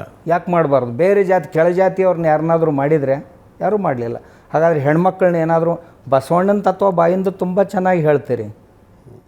ಯಾರಾದರೂ ಹೆಣ್ಮಕ್ಳನ್ನ ಉತ್ತರಾಧಿಕಾರಿಯಾಗಿ ಮಾಡಿದರೆ, ಬಸವಣ್ಣ ಎಲ್ಲ ಮಾಡಿದ್ರು ಮಾಡಿದರೆ ಇಲ್ಲ. ಆಮೇಲೆ ಇವತ್ತಿನವರೆಗೂ ಯಾವ ಮಠಾಧಿಪತಿಗಳು ಈ ತತ್ವ ಹೇಳೋರು ಒಬ್ಬ ದಲಿತನ ಮನೆಯೊಳಗೆ ಹೋಗಿ ಪ್ರಸಾದ ಮಾಡಿದ್ದಾರೆ ಹೇಳ್ರಿ? ಒಬ್ಬಿಬ್ಬರನ್ನು ಅಪವಾದ ಬಿಟ್ಟರೆ ಯಾರು ಇವತ್ತಿನವರೆಗೂ ಹೋಗೋದಿಲ್ಲ. ಒಬ್ಬ ಸ್ವಾಮಿಗಳು ಒಬ್ಬ ನಾವಿದನ ಮನೆಗೆ ಊಟಕ್ಕೆ ಹೋದ್ರೆ ಮತ್ತೊಬ್ಬ ಸ್ವಾಮಿ ಅವನ ಕಾಲಿನ ಬಟ್ಟನ್ನು ಕತ್ತರಿಸಿ ಹಾಕಿದರು, ಇವನ ಆಯುಷ್ಯ ತುಂಬ ಎಲ್ಲಿ ಪೂಜೆಗೆ ಹೋಗಬಾರ್ದು ಅಂತ. ಬ್ರಿಟಿಷ್ ಗೌರ್ಮೆಂಟದ ಇದರಲ್ಲಿದೆ, ಸರಿ ಇದೆ. ಮುಂಬೈ ಗೌರ್ಮೆಂಟ್ ತುಂಬಾ ಸುಧಾರಣೆಗಳಾಗಬೇಕಾಗಿರುವಂಥದ್ದು ವೈದಿಕ ಆಚರಣೆಗಳಿಂದಲೇ ಗೆಜೆಟಿಯರ್ನಲ್ಲಿ. ಆಮೇಲೆ ಮುಂದಿನ ಪೊಲೀಸ್ ಸ್ಟೇಷನ್ಗೆ ಹಾಕ್ತಾರ ಅಂತಂದು ಕೂಡಲೇ ತಕ್ಷಣ ಮಠಕ್ಕೆ ಉತ್ತರಾಧಿಕಾರಿಯನ್ನು ನೇಮಿಸಿ ಜೈಲಿಗೆ ಹಾಕುವಂಥ ಪ್ರಸಂಗ ಬಂತು. ದೊಡ್ಡ ಜಗದ್ಗುರುಗಳು ಕೆಲಸ ಹೇಳಕತ್ತೀನಿ ನಾನು ತಮಗೆ. ನೀವು ಯಾರು ಬಸವ ತತ್ವ ಹೇಳಕ್ಕೆ ಹೊರಟಿರಲ್ಲ, ಬಸವ ತತ್ವ ಮೊದಲು ಪಾಲನೆ ಮಾಡಿರಿ ಚೆನ್ನಾಗಿ. ಬಸವ ತತ್ವ ಅಂತಂದ್ರೆ ಹಣ ಗಳಿಸೋ ಉದ್ಯೋಗ ಅಲ್ಲ. ಬಸವ ತತ್ವ ಬರೀ ಮಾತಾಡು ಪ್ರವಚನ ಮಾಡು ವ್ಯವಸಾಯ ಅಲ್ಲ. ಬಸವಣ್ಣವ್ರ ಹಂಗೆ ಬದುಕಬೇಕು. ಸ್ವಾಮಿ, ನನ್ನೊಂದು ಪ್ರಶ್ನೆ ಇದೆ. ಬಹುಶಃ ನನ್ನ ಪ್ರಶ್ನೆ ಭಾಳಷ್ಟು ಜನ ರೈತರಿಗೆ ಸಿಟ್ಟು ಕೂಡ ತರಿಸಬಹುದು. ದುಡಿಮೆಯ ಸಂಸ್ಕೃತಿ ಎಲ್ಲಿಂದ ಎಲ್ಲಿಗೆ ಬಂತು ಅನ್ನೋದನ್ನು ನಾವು ಗಮನಿಸ್ತಾ ಹೋಗಿದ್ರೆ, ಈಗ ನಾನು 12 ಗಂಟೆಗೆ ಮಧ್ಯಾಹ್ನ ಆಫೀಸಿಗೆ ಬರ್ತೀನಿ. ಆಫೀಸಿಂದ ಹೋಗೋ ಅಷ್ಟೊತ್ತಿಗೆ ರಾತ್ರಿ 11 ಗಂಟೆ ನಂದು. ಇಷ್ಟು ತಾಸು ನಂದು ಕೆಲಸ. ಅಂಗಡಿ ಇಟ್ಟವನು ಬೆಳಗ್ಗೆ 10 ಗಂಟೆಗೆ ಅಂದರೆ 10 ಗಂಟೆಗೆ ಅಂಗಡಿ ಓಪನ್ ಮಾಡ್ತಾನೆ, ಸಾಯಂಕಾಲದ ತನಕ ವ್ಯಾಪಾರ, ರಾತ್ರಿ ತನಕ ವ್ಯಾಪಾರ ಮಾಡಿ ಹೋಗ್ತಾನೆ. ಫ್ಯಾಕ್ಟ್ರಿ ಇಟ್ಕೊಂಡಂತವನು ಫ್ಯಾಕ್ಟ್ರಿಗೆ ಎಷ್ಟು ಗಂಟೆಗೆ ಹೋಗ್ಬೇಕು ಡಿಸೈಡೆಡ್ಡು, ವಾರದಲ್ಲಿ ಇಷ್ಟು ದಿವಸ ದುಡಿಬೇಕು, ಇಂಥ ದಿವಸ ಮಾತ್ರ ನನಗೆ ರಜೆ, ಇಷ್ಟು ದಿವಸ ರೆಸ್ಟು ಅಂತ ಅವನು ಫಿಕ್ಸು. ಈಗ ನೀವು ಹೇಳುವ ಕೃಷಿ ಪದ್ಧತಿ ಇದೆಯಲ್ಲ, ಇದು ಭಾಳಷ್ಟು ಸಮಯ ಕೊಡ್ಬೇಕು ಇದಕ್ಕೆ. ರೈತ ಜಮೀನಲ್ಲಿ ಇರಬೇಕು. ಹೌದು, ಮಣ್ಣಿಗೆ ಮಣ್ಣು ಆಗಬೇಕು. ಹೌದೌದು, ನೀವು ರೈತ ಜಮೀನಿನಲ್ಲಿರಬೇಕು. ಈಗ ಭಾಳಷ್ಟು ಕೃಷಿ ಪದ್ಧತಿಗಳನ್ನು ನಾನು ನೋಡ್ತಾ ಇದ್ದೆ. ಜೀವಾಮೃತ ಮಾಡು, ಅದಕ್ಕೊಂದಷ್ಟು ಸಮಯ ಬೇಕು. ಗೋಕೃಪಾಮೃತ ಮಾಡು, ಸಮಯ ಬೇಕು. ಈ ದಶಪರ್ಣಿ ಅರ್ಕ ಅನ್ನೋದನ್ನು ನೋಡ್ತಾ ಇದ್ದೆ ನಾನು. ನೈಸರ್ಗಿಕವಾಗಿ ಹೆಂಗೆ ಹುಳುಗಳನ್ನು ನಿಯಂತ್ರಣ ಮಾಡಬೇಕು, ಅದಕ್ಕೆಲ್ಲ ಸಮಯ ಕೊಡಬೇಕು.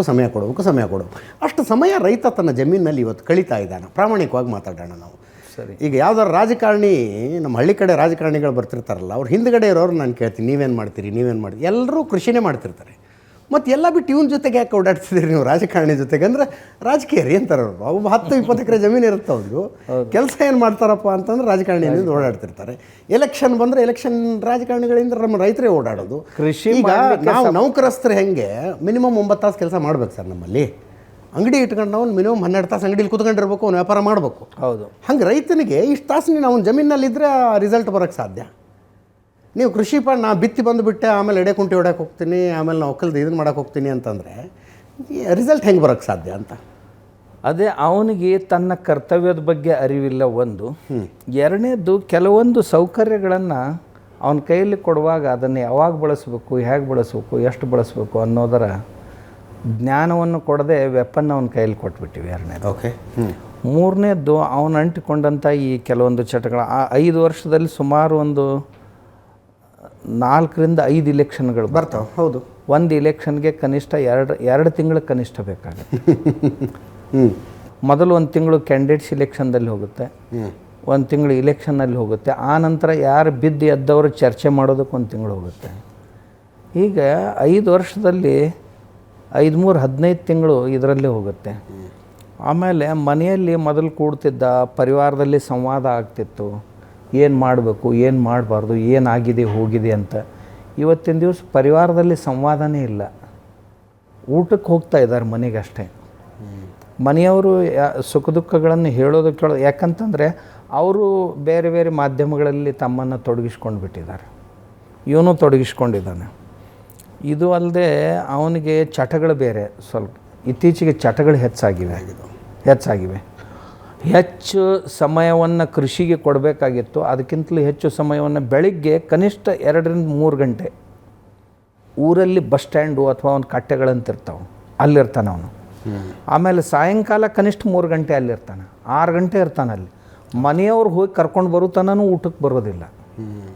ಅದಕ್ಕೆ ಅವನಿಗೆ ಸಮಯ ಇದೆ, ಆದರೆ ಕೃಷಿ ಮಾಡೋದಕ್ಕೆ ಸಮಯ ಇಲ್ಲ. ಕನಿಷ್ಠ ಕಮಿಟ್ಮೆಂಟ್ ಅಂತ ಇರಲೇಬೇಕಲ್ಲ. ಅದು ತುಂಬ ಜನ ಮಾಡ್ತಾ ಇದ್ದಾರೆ, ಇಲ್ಲ ಅಂತಲ್ಲ. ಎಲ್ಲರೂ ಒಂದು ವೇಳೆ ಹೀಗೆ ಮಾಡಿದ್ರು ಅಂತಂದ್ರೆ ಕೃಷಿ ಇವತ್ತಿನ ದಿವಸ ಬದುಕಿರ್ತಿರ್ಲಿಲ್ಲ. ಇವತ್ತು ಸಹಿತ ತುಂಬ ಜನ ಮಾಡ್ತಾ ಇದ್ದಾರೆ, ಆದ್ರೆ ಅವ್ರ ಸಂಖ್ಯೆ ಸಣ್ಣದಾಗ್ತಾ ಸಣ್ಣದಾಗ್ತದೆ. ಹೌದು. ಆಮೇಲೆ ಪ್ರತಿ ದಿವಸ 2,000 ಜನ ಕೃಷಿಯಿಂದ ಪಲಾಯನ ಮಾಡ್ತಾ ಇದ್ದಾರೆ. ಈಗ ಪ್ರತಿ ದಿವಸಕ್ಕೆ 2,000 ಜನ ಕೃಷಿಯಿಂದ ಪಲಾಯನ ಆಗ್ತಾ ಇದ್ದಾರೆ. ಇದನ್ನು ತಡೆಯೋದಕ್ಕೆ ನಮ್ಮ ಹತ್ರ ಯಾವ ಸರ್ಕಾರಿ ಯೋಜನೆಗಳು ಇಲ್ಲ.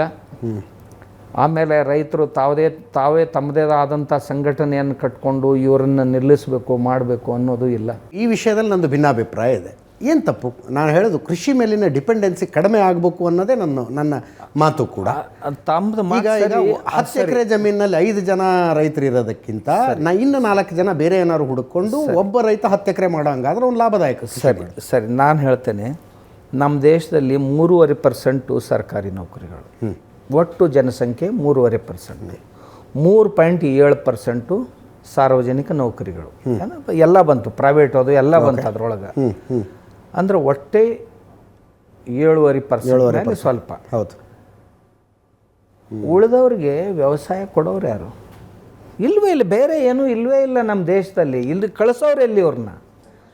ಕೃಷಿ 42% ಜನರನ್ನು ಇಲ್ಲಿವರೆಗೆ ಸಾಕಿದೆ.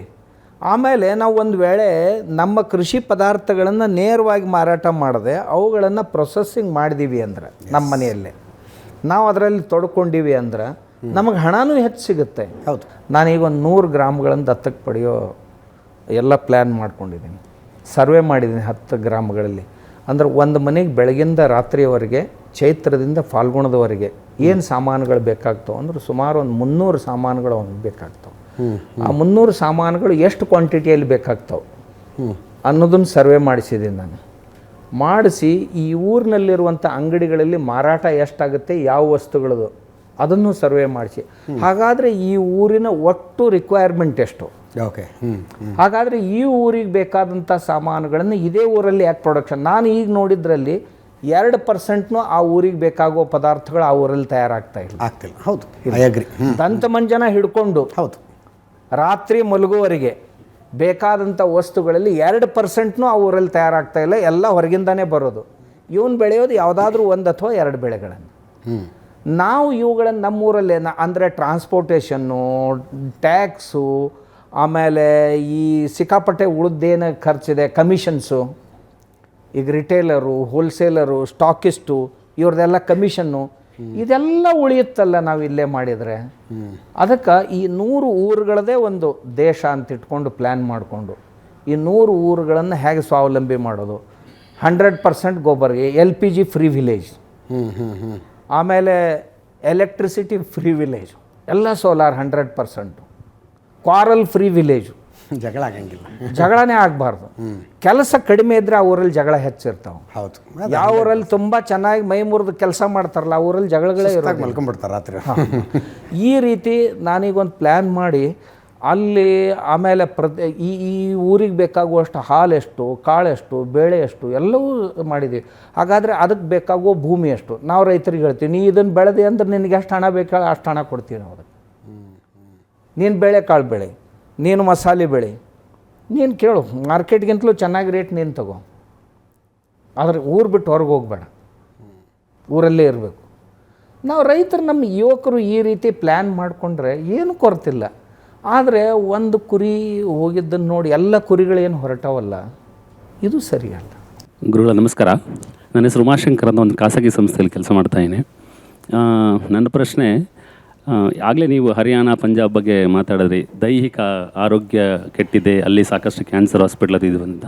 ನಾನು ಸ್ವಲ್ಪ ಫೋಕಸ್ ಶಿಫ್ಟ್ ಮಾಡಿ ಮಾನಸಿಕ ಆರೋಗ್ಯದ ಬಗ್ಗೆ ಕೇಂದ್ರೀಕೃತ ಮಾಡೋದಾದರೆ, ನಮ್ಮ ಇವತ್ತಿನ ಆಹಾರ ಕ್ರಮದಿಂದ ಮಾನಸಿಕ ಆರೋಗ್ಯದ ಬಗ್ಗೆ ಏನು ಪರಿಣಾಮಗಳು? ಉದಾಹರಣೆಗೆ ಪೋಷಕಾಂಶಗಳು ಹೇಳಿದ್ರಿ, ಇವತ್ತಿನ ಊಟದಲ್ಲಿ ಪೋಷಕಾಂಶಗಳು, ಅದು ಕಾಣುವಂಥ ಪೋಷಕಾಂಶಗಳು, ಕಾಣದೇ ಇರುವಂಥ ಅಟ್ರಿಬ್ಯೂಟ್ಸ್ ಇರ್ತವೆ. ಬೇಗ ಬೆಳಿಬೇಕು, ಬೇಗ ಸಾಹುಕಾರ ಆಗಬೇಕು, ಮೋಸ ಮಾಡಿ, ಅಥವಾ ಫಲವತ್ತಾಗದಿರೋ ಭೂಮಿಯಲ್ಲಿ ಕೆಟ್ಟ ನೀರು ಬೆಳೆಸಿ, ಇದೆಲ್ಲ ಈ ಥರದ್ದೆಲ್ಲ ಅಡ್ಡ ಪರಿಣಾಮಗಳು ಮಾನಸಿಕ ಇದ್ರ ಮೇಲೆ ಹೆಂಗೆ ಪರಿಣಾಮ ಬೀರುತ್ತೆ ವಿಶೇಷವಾಗಿ ಈ ಆಧ್ಯಾತ್ಮ ಕಡೆ ಒಲವಿರೋರು, ಜಪ ಧ್ಯಾನ ಅದು ಇದು ಮಾಡ್ಕೊಂಡವರು, ಅಂಥವ್ರ ಮೇಲೆ ಹೆಂಗೆ ಪರಿಣಾಮ ಬೀರುತ್ತೆ, ಅದರಿಂದ ಹೊರಗಡೆ ಬರೋದು ಹೇಗೆ? ಆಹಾರ ಮತ್ತು ಮಾನಸಿಕ ಆರೋಗ್ಯ ಇದರಲ್ಲಿ ನೋಡಿ ತುಂಬ ಸಂಬಂಧ ಇದೆ. ಆಹಾರದಲ್ಲಿ ಕ್ಯಾಲ್ಸಿಯಂ ಕಡಿಮೆ ಆಯಿತು ಅಂದ್ರೆ ಮನೆಯಲ್ಲಿ ಜಗಳಗಳು ಹೆಚ್ಚಾಗ್ತಾವೆ. ಗಂಡ ಹೆಂಡತಿ ಆಗಿರ್ಬೋದು, ಅಥವಾ ಮಕ್ಕಳು ತಂದೆ ಸೊಸೆ ಮತ್ತು ಅತ್ತೆ ಜಗಳ ಹೆಚ್ಚಾಗಿದ್ದು ಅಂತಂದರೆ ಯಾರೆಲ್ಲಾದರೂ ಕಡಿಮೆ ಆಗಿದೆ, ನಿಶ್ಚಿತವಾಗಿ ಕಡಿಮೆ ಆಗಿರುತ್ತೆ. ಅದನ್ನು ನಾವು ಗಮನ ಕೊಟ್ಟು ಅವ್ರಿಗೆ ಸ್ವಲ್ಪ ಚೆನ್ನಾಗಿ ಮಜ್ಜಿಗೆ ಕುಡಿಸಿದರೆ ಜಗಳ ಕಡಿಮೆ ಆಗ್ತವೆ ಮನೆಯಲ್ಲಿ. ಅಂದರೆ ಶಾರ್ಟ್ ಟೆಂಪರ್ಡ್ ಆಗ್ತಾರೆ. ಇದು ಪ್ರತಿಯೊಂದು ಪೋಷಕಾಂಶಗಳಲ್ಲಿ, ನಮ್ಮ ಅನ್ನದ್ರವ್ಯಗಳಲ್ಲಿ ಆ ಸಾಮರ್ಥ್ಯ ಇದೆ. ಆಮೇಲೆ ದೈಹಿಕ ಆರೋಗ್ಯ ಚೆನ್ನಾಗಿತ್ತು ಅಂದರೆ ದೈಹಿಕ ಆರೋಗ್ಯ ಸ್ವಲ್ಪ ಸರಿ ಇರಲಿಲ್ಲ ಅಂದರೆ ಆ ಮನುಷ್ಯ ಸಿಡುಕಾಗ್ತಾನೆ. ಹೌದು, ತುಂಬ ಸಿಡುಕಾಗ್ತಾನೆ. ಆಮೇಲೆ ಅವನಿಗೆ ಯಾವುದೇ ಕೆಲಸವನ್ನು ಮಾಡೋ ಸಾಮರ್ಥ್ಯ ಉಳಿಯೋದಿಲ್ಲ. ಆಮೇಲೆ ಆತನಿಗೆ ತೃಪ್ತಿ ಅನ್ನೋದಿಲ್ಲ. ಆಮೇಲೆ ಮಾನಸಿಕ ಚಂಚಲತೆ ಹೆಚ್ಚಾಗುತ್ತೆ ಆ ಮನುಷ್ಯನಲ್ಲಿ.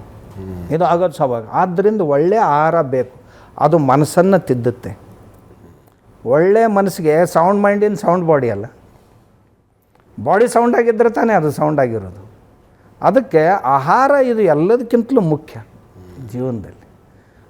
ಮಾನಸಿಕ ಆರೋಗ್ಯಕ್ಕೂ ಮತ್ತು ದೈಹಿಕ ಆರೋಗ್ಯಕ್ಕೂ. ದೈಹಿಕ ಮತ್ತು ಮಾನಸಿಕ ಎರಡನ್ನೂ ವಿಭಜನೆ ಮಾಡೋದು ಭಾಳ ಕಷ್ಟ.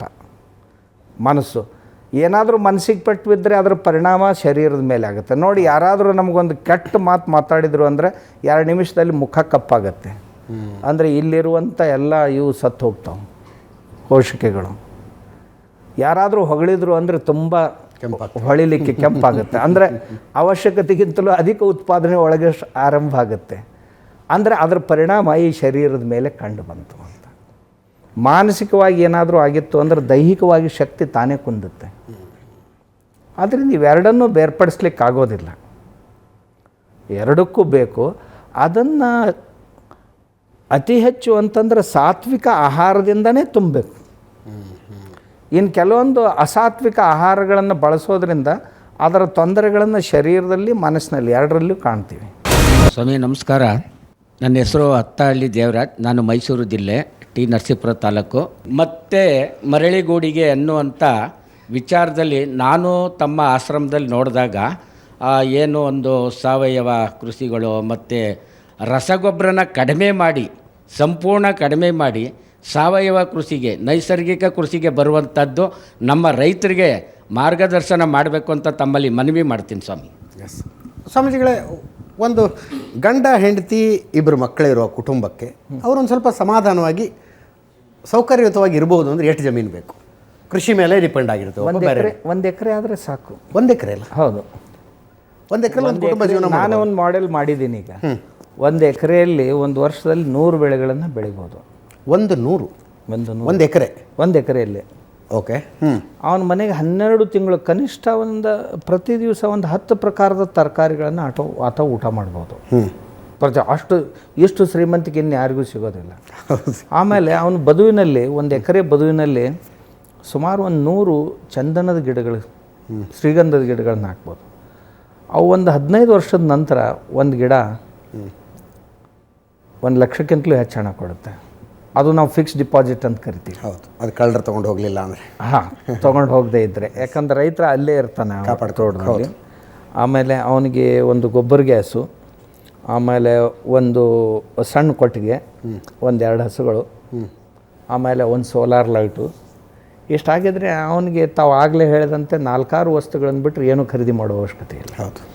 ಪ್ರತಿ ದಿವಸ ಆತ ಮಾರಾಟ ಮಾಡಿದಂಥ ತರಕಾರಿ, ಹೂವು, ಹಣ್ಣುಗಳು, ಇವುಗಳಿಂದ ಕನಿಷ್ಠ 600-700 ರೂಪಾಯಿ ಆತನಿಗೆ ಬರಬೇಕು ಒಂದು ದಿನಕ್ಕೆ. ಓಕೆ, ಒಂದು ದಿನ ಅವನು ಉಂಡು ಹುಟ್ಟು. ಹೌದು ಹೌದು ಹೌದು. ಅಂದರೆ ಒಂದು 300 ದಿವಸನೇ ಹಿಡಿದ್ರು ಸಹಿತ 3-18 1,80,000 ಆತನಿಗೆ ಬರ್ತದೆ. ಅದು ಅಲ್ಲದೆ ಅದರಲ್ಲಿ ಒಂದು 10 ಗುಂಟೆ ನಾವು ಕ್ಯಾಶ್ ಕ್ರಾಪು, ಕಬ್ಬು ಗಿಬ್ಬು ಹಾಕಿರ್ತೀವಿ. ಅದು ಸಹಿತ ಒಂದು 20 ಟನ್ನೇ ಬಂದರೂ ಸಹಿತ ಒಂದು 60,000 ಅದು ಕೊಡುತ್ತೆ. 23-60,000 ಅದು ಕೊಡುತ್ತೆ. ಹೀಗೆ ಮಾಡಿದರೆ ಕನಿಷ್ಠ ಒಂದು 2.5-3 ಲಕ್ಷ ರೂಪಾಯಿ ಆದಾಯ ಅವನಿಗೆ ಬರುತ್ತೆ. ತುಂಬ ಚೆನ್ನಾಗಿ ಬದುಕಬಹುದು. ಸ್ವಾಮಿಗಳಿಗೆ ನಮಸ್ಕಾರ. ನಾನು ಗೌರಿಬಿದನೂರು ತಾಲೂಕು ವೀರಮನಹಳ್ಳಿ ಗ್ರಾಮದ ಒಬ್ಬ ರೈತ. ನಾನು ಸಾವಯವ ರೈತನೇ. 2000 ಇಸ್ವಿಯಿಂದ ರಾಸಾಯನಿಕ ಕೃಷಿಯಿಂದ ಬೇಸತ್ತು ಸಾವಯವ ಕೃಷಿಗೆ ಬಂದ್ವಿ. ಒಂದು ಸತಿ ಸಾವಯವ ಕೃಷಿಗೆ ಬಂದಮೇಲೆ ಮತ್ತೆ ರಿಟರ್ನ್ ಹೋಗೋಕ್ಕಾಗಲ್ಲ ಅಂತ ಹೇಳ್ತಾರೆ.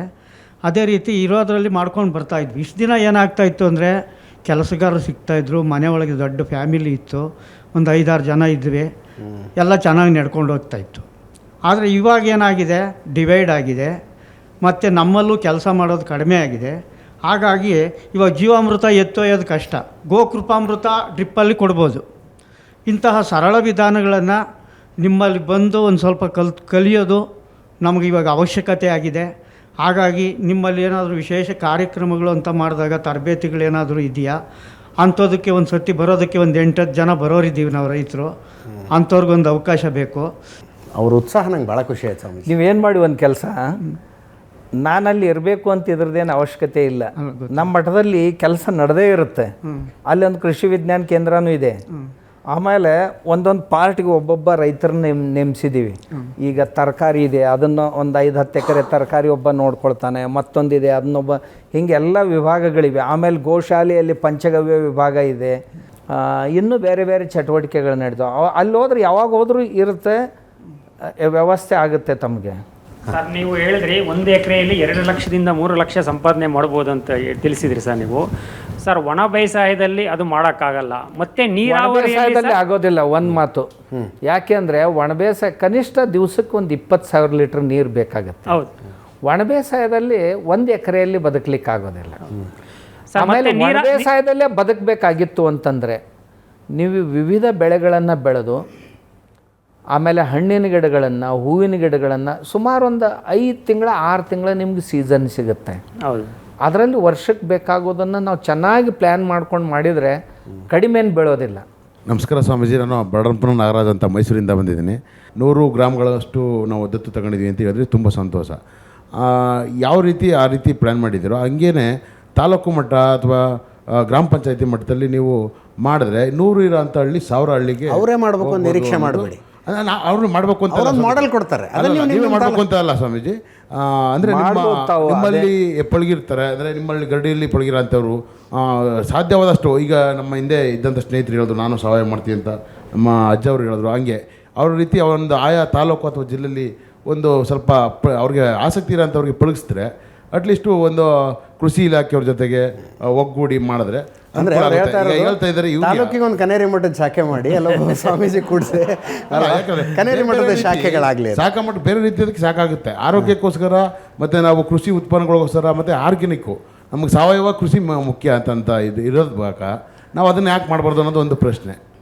ಇಲ್ಲ, ಮಾಡಬೇಕು ಎಲ್ಲ ಕಡೆನೂ. ಈಗ ಅಜಿತ್ಜಿಯವರು ಹೇಳಿದಾಗೆ ಎಲ್ಲ ಕಡೆನೂ ನಾವೇ ಮಾಡಲಿಕ್ಕೆ ಆಗೋದಿಲ್ಲ. ಅದನ್ನು ನೋಡಿ ಉಳಿದವ್ರು ಅಳವಡಿಸ್ಕೊಳ್ಬೇಕು. ನಾವೊಂದು ಮಾಡೆಲ್ ಮಾಡಿ ಇಟ್ಟಿರ್ತೀವಿ. ಈಗ 1 ಎಕರೆಯಲ್ಲಿ 100 ಬೆಳೆಗಳನ್ನು ಬೆಳೆದು ಒಂದು ಪರಿವಾರ ಸುಖದಿಂದ ಬದುಕಲಿಕ್ಕೆ ಹೇಗೆ ಸಾಧ್ಯ, ಅದೊಂದು ಮಾಡೆಲ್ ಮಾಡಿದ್ದೀವಿ. ಅದರಂತೆಯೇ ನಾವು 1 ಗುಂಟೆಯಲ್ಲಿ 30-40 ಒಂದು ಮನೆಗೆ ಬೇಕಾಗುವಷ್ಟು ತರಕಾರಿ ವರ್ಷದ ತುಂಬ ಚೆನ್ನಾಗಿ ಮಾಡಲಿಕ್ಕೆ ಸಾಧ್ಯ ಅಂತ ಅದೊಂದು ಮಾಡೆಲ್ ಮಾಡಿಟ್ಟಿದ್ದೀವಿ. ಅದು ಒಂದು ಊರಲ್ಲಿ 100 ಜನ 200 ಜನ ಮಾಡ್ತಾಯಿದ್ದಾರೆ. ಈಗ ಇಂಥ ಎಷ್ಟೋ ಹಳ್ಳಿಗಳಲ್ಲಿ ಮಾಡ್ತಾಯಿದ್ದಾರೆ. ಇಂಥವುಗಳು ನಾವು ನಮ್ಮ ಮನೆಯ ಅವಶ್ಯಕತೆಗಳಿಗಾಗಾದರೂ ಕನಿಷ್ಠ ನಾವು ಮಾಡ್ಕೊಂಡಿವಿ. ಇಂಥವುಗಳನ್ನ ನಾವು ಮಾಡಿಡೋದಷ್ಟೇ, ಉಳಿದದ್ದನ್ನು ತಾವು ಅಳವಡಿಸಿ ಎಲ್ಲ ಕಡೆ ನಾವು ಹೋಗ್ಲಿಕ್ಕೆ ಹೇಗೆ ಸಾಧ್ಯ ಆಗುತ್ತೆ ಹೇಳಿ. ಬಾಂಗ್ಲಾದೇಶದಲ್ಲಿ ನಡೀತಾ ಇರುವಂಥ ಹಿಂದೂಗಳ ಮೇಲಿನ ದಾಳಿಗಳ ಬಗ್ಗೆ ತಮ್ಮ ಅಭಿಪ್ರಾಯ, ಅದನ್ನೆಲ್ಲ ನೋಡಿಕೊಂಡು ನಾವು ನಮ್ಮ ಧೋರಣೆ ಹೇಗಿರಬೇಕು, ಏನು ಮಾಡಬೇಕು? ನನ್ನ ಅಭಿಪ್ರಾಯ, ಭಾರತ ಆ ಹಿಂದೂಗಳಿಗೆ ಆಶ್ರಯ ಕೊಡಬೇಕಾ, ಅವಕಾಶ ಕೊಡಬೇಕಾ ಅಂತ ಕೊಡ್ತಾ ಇದ್ದಾರೆ. ಅದ್ರ ಸಲುವಾಗಿನ ಕಾನೂನು ಮಾಡಿದ್ದಾರೆ. ಆದರೆ ಭಾರತ ಇದರಿಂದ ಕಲಿಬೇಕಾದದ್ದು ಏನು ಅಂದರೆ 51%ಗಿಂತಲೂ ಹೆಚ್ಚು ಮುಸಲ್ಮಾನರು ಈ ದೇಶದಲ್ಲಿ ತಯಾರಾದರು ಅಂದರೆ ಸಂವಿಧಾನ ಉಳಿಯೋದಿಲ್ಲ, ಧರ್ಮ ನಿರಪೇಕ್ಷತೆ ಅಂತೇನು ಈಗ ಹೇಳ್ತಾ ಇದ್ದಾರೆ ಅದು ಉಳಿಯೋದಿಲ್ಲ, ಈ ಸಾಮರಸ್ಯ ಅಂತೇನಿದೆ ಅಲ್ಲ ಈಗ ಸಮಾಜದಲ್ಲಿ ಎಲ್ಲರೂ ಅದು ಉಳಿಯೋದಿಲ್ಲ. ಆಮೇಲೆ ಯಾವ ಧರ್ಮದವರು ಸಹಿತ ತಮ್ಮ ತಮ್ಮ ಮನಸ್ಸಿಗೆ ಬಂದಂತೆ ಉಪಾಸನೆ ಮಾಡುವಂಥ ಬದುಕುವಂಥ ಸ್ವಾತಂತ್ರ್ಯ ಉಳಿಯೋದಿಲ್ಲ ಅನ್ನೋದನ್ನು ತಿಳ್ಕೋಬೇಕು. ಅದರಿಂದ ದೊಡ್ಡ ಪಾಠ ಅಂದರೆ 51% ಅವರಾದರೂ ಮುಗಿದೋಯ್ತು. ಅದಕ್ಕೆ ಭಯಪಡಿಸೋದಲ್ಲ ಸಮಯ ಬಂದರೆ ಅದ್ರ ಮುಂದಿಂದು ಅದ್ರ ಮುಂದಿಂದು ಮಾಡೋದು 50% ಹೆಚ್ಚು ಮುಸ್ಲಿಮರಿರುವ ಯಾವ ದೇಶ ಹೇಳಿ ಉಳಿದಿದೆ ಅಂತ ನೀವು ಯಾವುದೇ ಒಂದು ದೇಶದ ಹೆಸರು ಹೇಳಿ 51% ಮುಸಲ್ಮಾನರ 51% ಮುಸ್ಲಿಂ ಜನಸಂಖ್ಯೆ ಜಾಸ್ತಿ ಆದಂತ ಯಾವುದಾದ್ರೂ ದೇಶ ಜಾತ್ಯತೀತ ಉಳಿದಿದೆ ಸಂವಿಧಾನ ಹೇಳಿ ಆ ದೇಶದಲ್ಲಿ ಕಾನೂನು ಎಲ್ಲ ಧರ್ಮದವರಿಗೂ ಸಮಾನ ಅವಕಾಶಗಳಿದಾವೆ ಅನ್ನುವಂತ ಒಂದು ಹೆಸರು ಹೇಳಿ. ನೀವು ಯಾವ್ದಾದ್ರು ಒಂದು ದೇಶದ ಹೆಸರು ಬೇರೆ ಕಡೆ ಆಗಿರುವಂತ ಸಮಸ್ಯೆ ಬೇರೆ ಕಡೆ ಎಲ್ಲ ಕಾಶ್ಮೀರದಲ್ಲಿ ಆಗಿದೆ. ಪಂಡಿತರು 4 ಲಕ್ಷ ಪಂಡಿತರು ಬಂದು 30 ವರ್ಷ ಆಯ್ತು ನಿರಾಶ್ರಿತರಾಗಿ ಬದುಕ್ತಾ ಇದ್ದಾರೆ. ಕರೆಕ್ಟ್. ಇಲ್ಲಿ ನೀವು ಬಹುಸಂಖ್ಯಾತರಂತ ಜನರನ್ನ ಕೇರಳದಲ್ಲಿ ಮಾಡೋದಕ್ಕೆ ಮುಸ್ಲಿಮರನ್ನು ತೋರಿಸ್ತಾ ನಾವು ಎಲ್ಲರನ್ನು ಪೋಲರೈಸ್ ಮಾಡೋದಕ್ಕೆ ಬಳಸ್ತಾ ಇರೋ ಟೂಲ್ ಅಷ್ಟೇನೆ ಬಿಟ್ರೆ ಇದರಲ್ಲಿ ಯಾವ ಸತ್ಯನೂ ಇಲ್ಲ. ಯಾಕೆ ಅಂತಂದ್ರೆ ನೀವೀಗ ಸಂವಿಧಾನದ ಬಗ್ಗೆ ಮಹತ್ವದ ಬಗ್ಗೆ ಮಾತಾಡಬೇಕಾಗಿರೋಂಥವ್ರು ಏನು ಮಾಡ್ತಿದ್ದೀರಾ, ಆ ಕಡೆ ನೋಡಿ ಅಲ್ಲೇನೋ ಕಳ್ಳ ಅಲ್ಲಿ ಹೊತ್ಕೊಂಡು ಹೋಗ್ತಾ ಇದ್ದಾನೆ ಅಂತ ಮುಸ್ಲಿಂ ತೋರಿಸಿ ಇವ್ರನ್ನೆಲ್ಲ ಒಂದ್ ಮಾಡಕ್ ನೋಡ್ತಿದ್ದೀರ ಅಷ್ಟೇ. ನೀವು ಅಂದ್ಕೊಳ್ಳಿ ಒಂದ್ ದಿವ್ಸ ನೀವು ಅವರೇ ಆಗ್ತೀರಿ. ನಾನು ಕೂಡ ನೀವೇನು ಹೇಳ್ತಿರ್ಲ ಇಂಥವ್ರೇ ದೇಶ ಹಾಳು ಮಾಡೋದು ಇಲ್ಲ. ಇನ್ನೊಂದು ದಿವಸ ನಾವು ಎಲ್ಲ ಅಲ್ಲೇ ಸಾಮಿಲ್. ಕೇರಳದಲ್ಲಿ ನಾನು ನೋಡಿದ್ದು ಕೇರಳದಲ್ಲಿ ಪರಿಸ್ಥಿತಿ ಏನಾಗಿದೆ, ಕೇರಳದ ಈ ಕರಾವಳಿ ಏನಿದೆ ಬೆಸ್ತರೆಲ್ಲ 100ಕ್ಕೆ 100 ಮುಸಲ್ಮಾನರಾಗಿದ್ದಾರೆ. ಆಮೇಲೆ ಕೇರಳದಲ್ಲಿ ವ್ಯಾಪಾರ ಎಲ್ಲ ಮುಸ್ಲಿಮರ ಕೈಯಲ್ಲಿ ಹೋಗಿದೆ. ಈಗ ನಾನು 2 ಹುಡುಗರನ್ನ ಇಲ್ಲಿಂದ ಕಳಿಸಿದ್ದೆ ಈರುಳ್ಳಿ ಮತ್ತು ಆಲೂಗಡ್ಡೆ ವ್ಯಾಪಾರ ಮಾಡಲಿಕ್ಕೆ. ಅವರಿಬ್ಬರನ್ನೂ ಒಂದು ಕಡೆ ಕೂಡಿ ಹಾಕಿ 15 ದಿವಸ ಬಡಿದ್ರು. ಆ ನಂತರ ಕಂಪ್ಲೇಂಟ್ ಮಾಡಲಿಕ್ಕೆ ಹೋದರೆ ಎಲ್ಲಿ ಕಂಪ್ಲೇಂಟ್ ತೊಗೊಳ್ಳಿಲ್ಲ. ಯಾಕೆ ಅಂತ ನಾನು ಅಲ್ಲಿ ಕೇಳಿದೆ. ಅವ್ರು ಹೇಳಿದರು ಇಲ್ಲಿ ಏನೇ ಮಾಡಬೇಕಾದ್ರೂ ಅವ್ರ ಪರ್ಮಿಷನ್ ಬೇಕು. ಒಬ್ಬ ಕಿರುಕುಳ ವ್ಯಾಪಾರಿ ಹೋಲ್ಸೇಲ್ ವ್ಯಾಪಾರ ಎಲ್ಲ ಅವ್ರ ಕೈಯಲ್ಲಿದೆ. ಹೋಗಬೇಕಾದ್ರೆ ನೀನು ಕೊರಳಲ್ಲಿರೋದನ್ನು ತೆಗೆದು ಹಾಕಬೇಕು, ನಿನ್ನ ತಿಲ್ಕ ಅಳಿಸ್ಬೇಕು, ಕೈಯಲ್ಲಿ ಏನಾದರೂ ಹಾಕ್ಕೊಂಡಿದ್ರೆ ತೆಗಿಬೇಕು, ಅಂದರೆ ಮಾತ್ರ ನಿನಗೆ ಮಟೀರಿಯಲ್ ಸಿಗುತ್ತೆ. ಇವತ್ತಿರುವಂಥ ಪರಿಸ್ಥಿತಿ ಅದು. ನಮ್ಮ ಮನೆಯಲ್ಲಿ ಕೂತ್ಕೊಂಡು ನಾವು ಹಾಗೆ ಹೀಗೆ ಅಂತ ಕಲ್ಪನೆ ಮಾಡಬಾರ್ದು. ನಾನು ಪ್ರತ್ಯಕ್ಷವಾಗಿ ನೋಡ್ತಾ ಇದ್ದದ್ದು. ಇನ್ನೊಂದಿಷ್ಟು ದಿವಸ ಹೋದರೆ ಮತ್ತೊಬ್ಬರು ವ್ಯಾಪಾರ ಮಾಡೋದೇ ಕಷ್ಟ ಆಯಿತು. ಎಸ್, ಧನ್ಯವಾದ ಸ್ವಾಮೀಜಿ. ಇಷ್ಟೊತ್ತು ನನ್ನ ಪ್ರಶ್ನೆಗಳಿಗೆ ಮತ್ತು ಆಹ್ವಾನಿತರೆಲ್ಲರ ಪ್ರಶ್ನೆಗಳಿಗೆ ಉತ್ತರ ಕೊಟ್ಟಿದ್ದಕ್ಕೆ ತಮ್ಮೆಲ್ಲರೂ ಕೂಡ ಧನ್ಯವಾದ. ಇದರೊಂದಿಗೆ ಇವತ್ತಿನ ನ್ಯೂಸ್ ಅವರ್ ಸ್ಪೆಷಲ್ ಮುಗಿಸ್ತಾ ಇದ್ದೀನಿ. ಮುಂದಿನ ವಾರ ಮತ್ತೊಬ್ಬ ಅತಿಥಿಯೊಂದಿಗೆ ಮತ್ತೆ ಬರ್ತೀನಿ. ನೇರ, ದಿಟ್ಟ, ನಿರಂತರ ಸುದ್ದಿಗಾಗಿ ನೋಡ್ತಾ ಇರಿ ಏಷ್ಯಾನೆಟ್ ಸುವರ್ಣ ನ್ಯೂಸ್.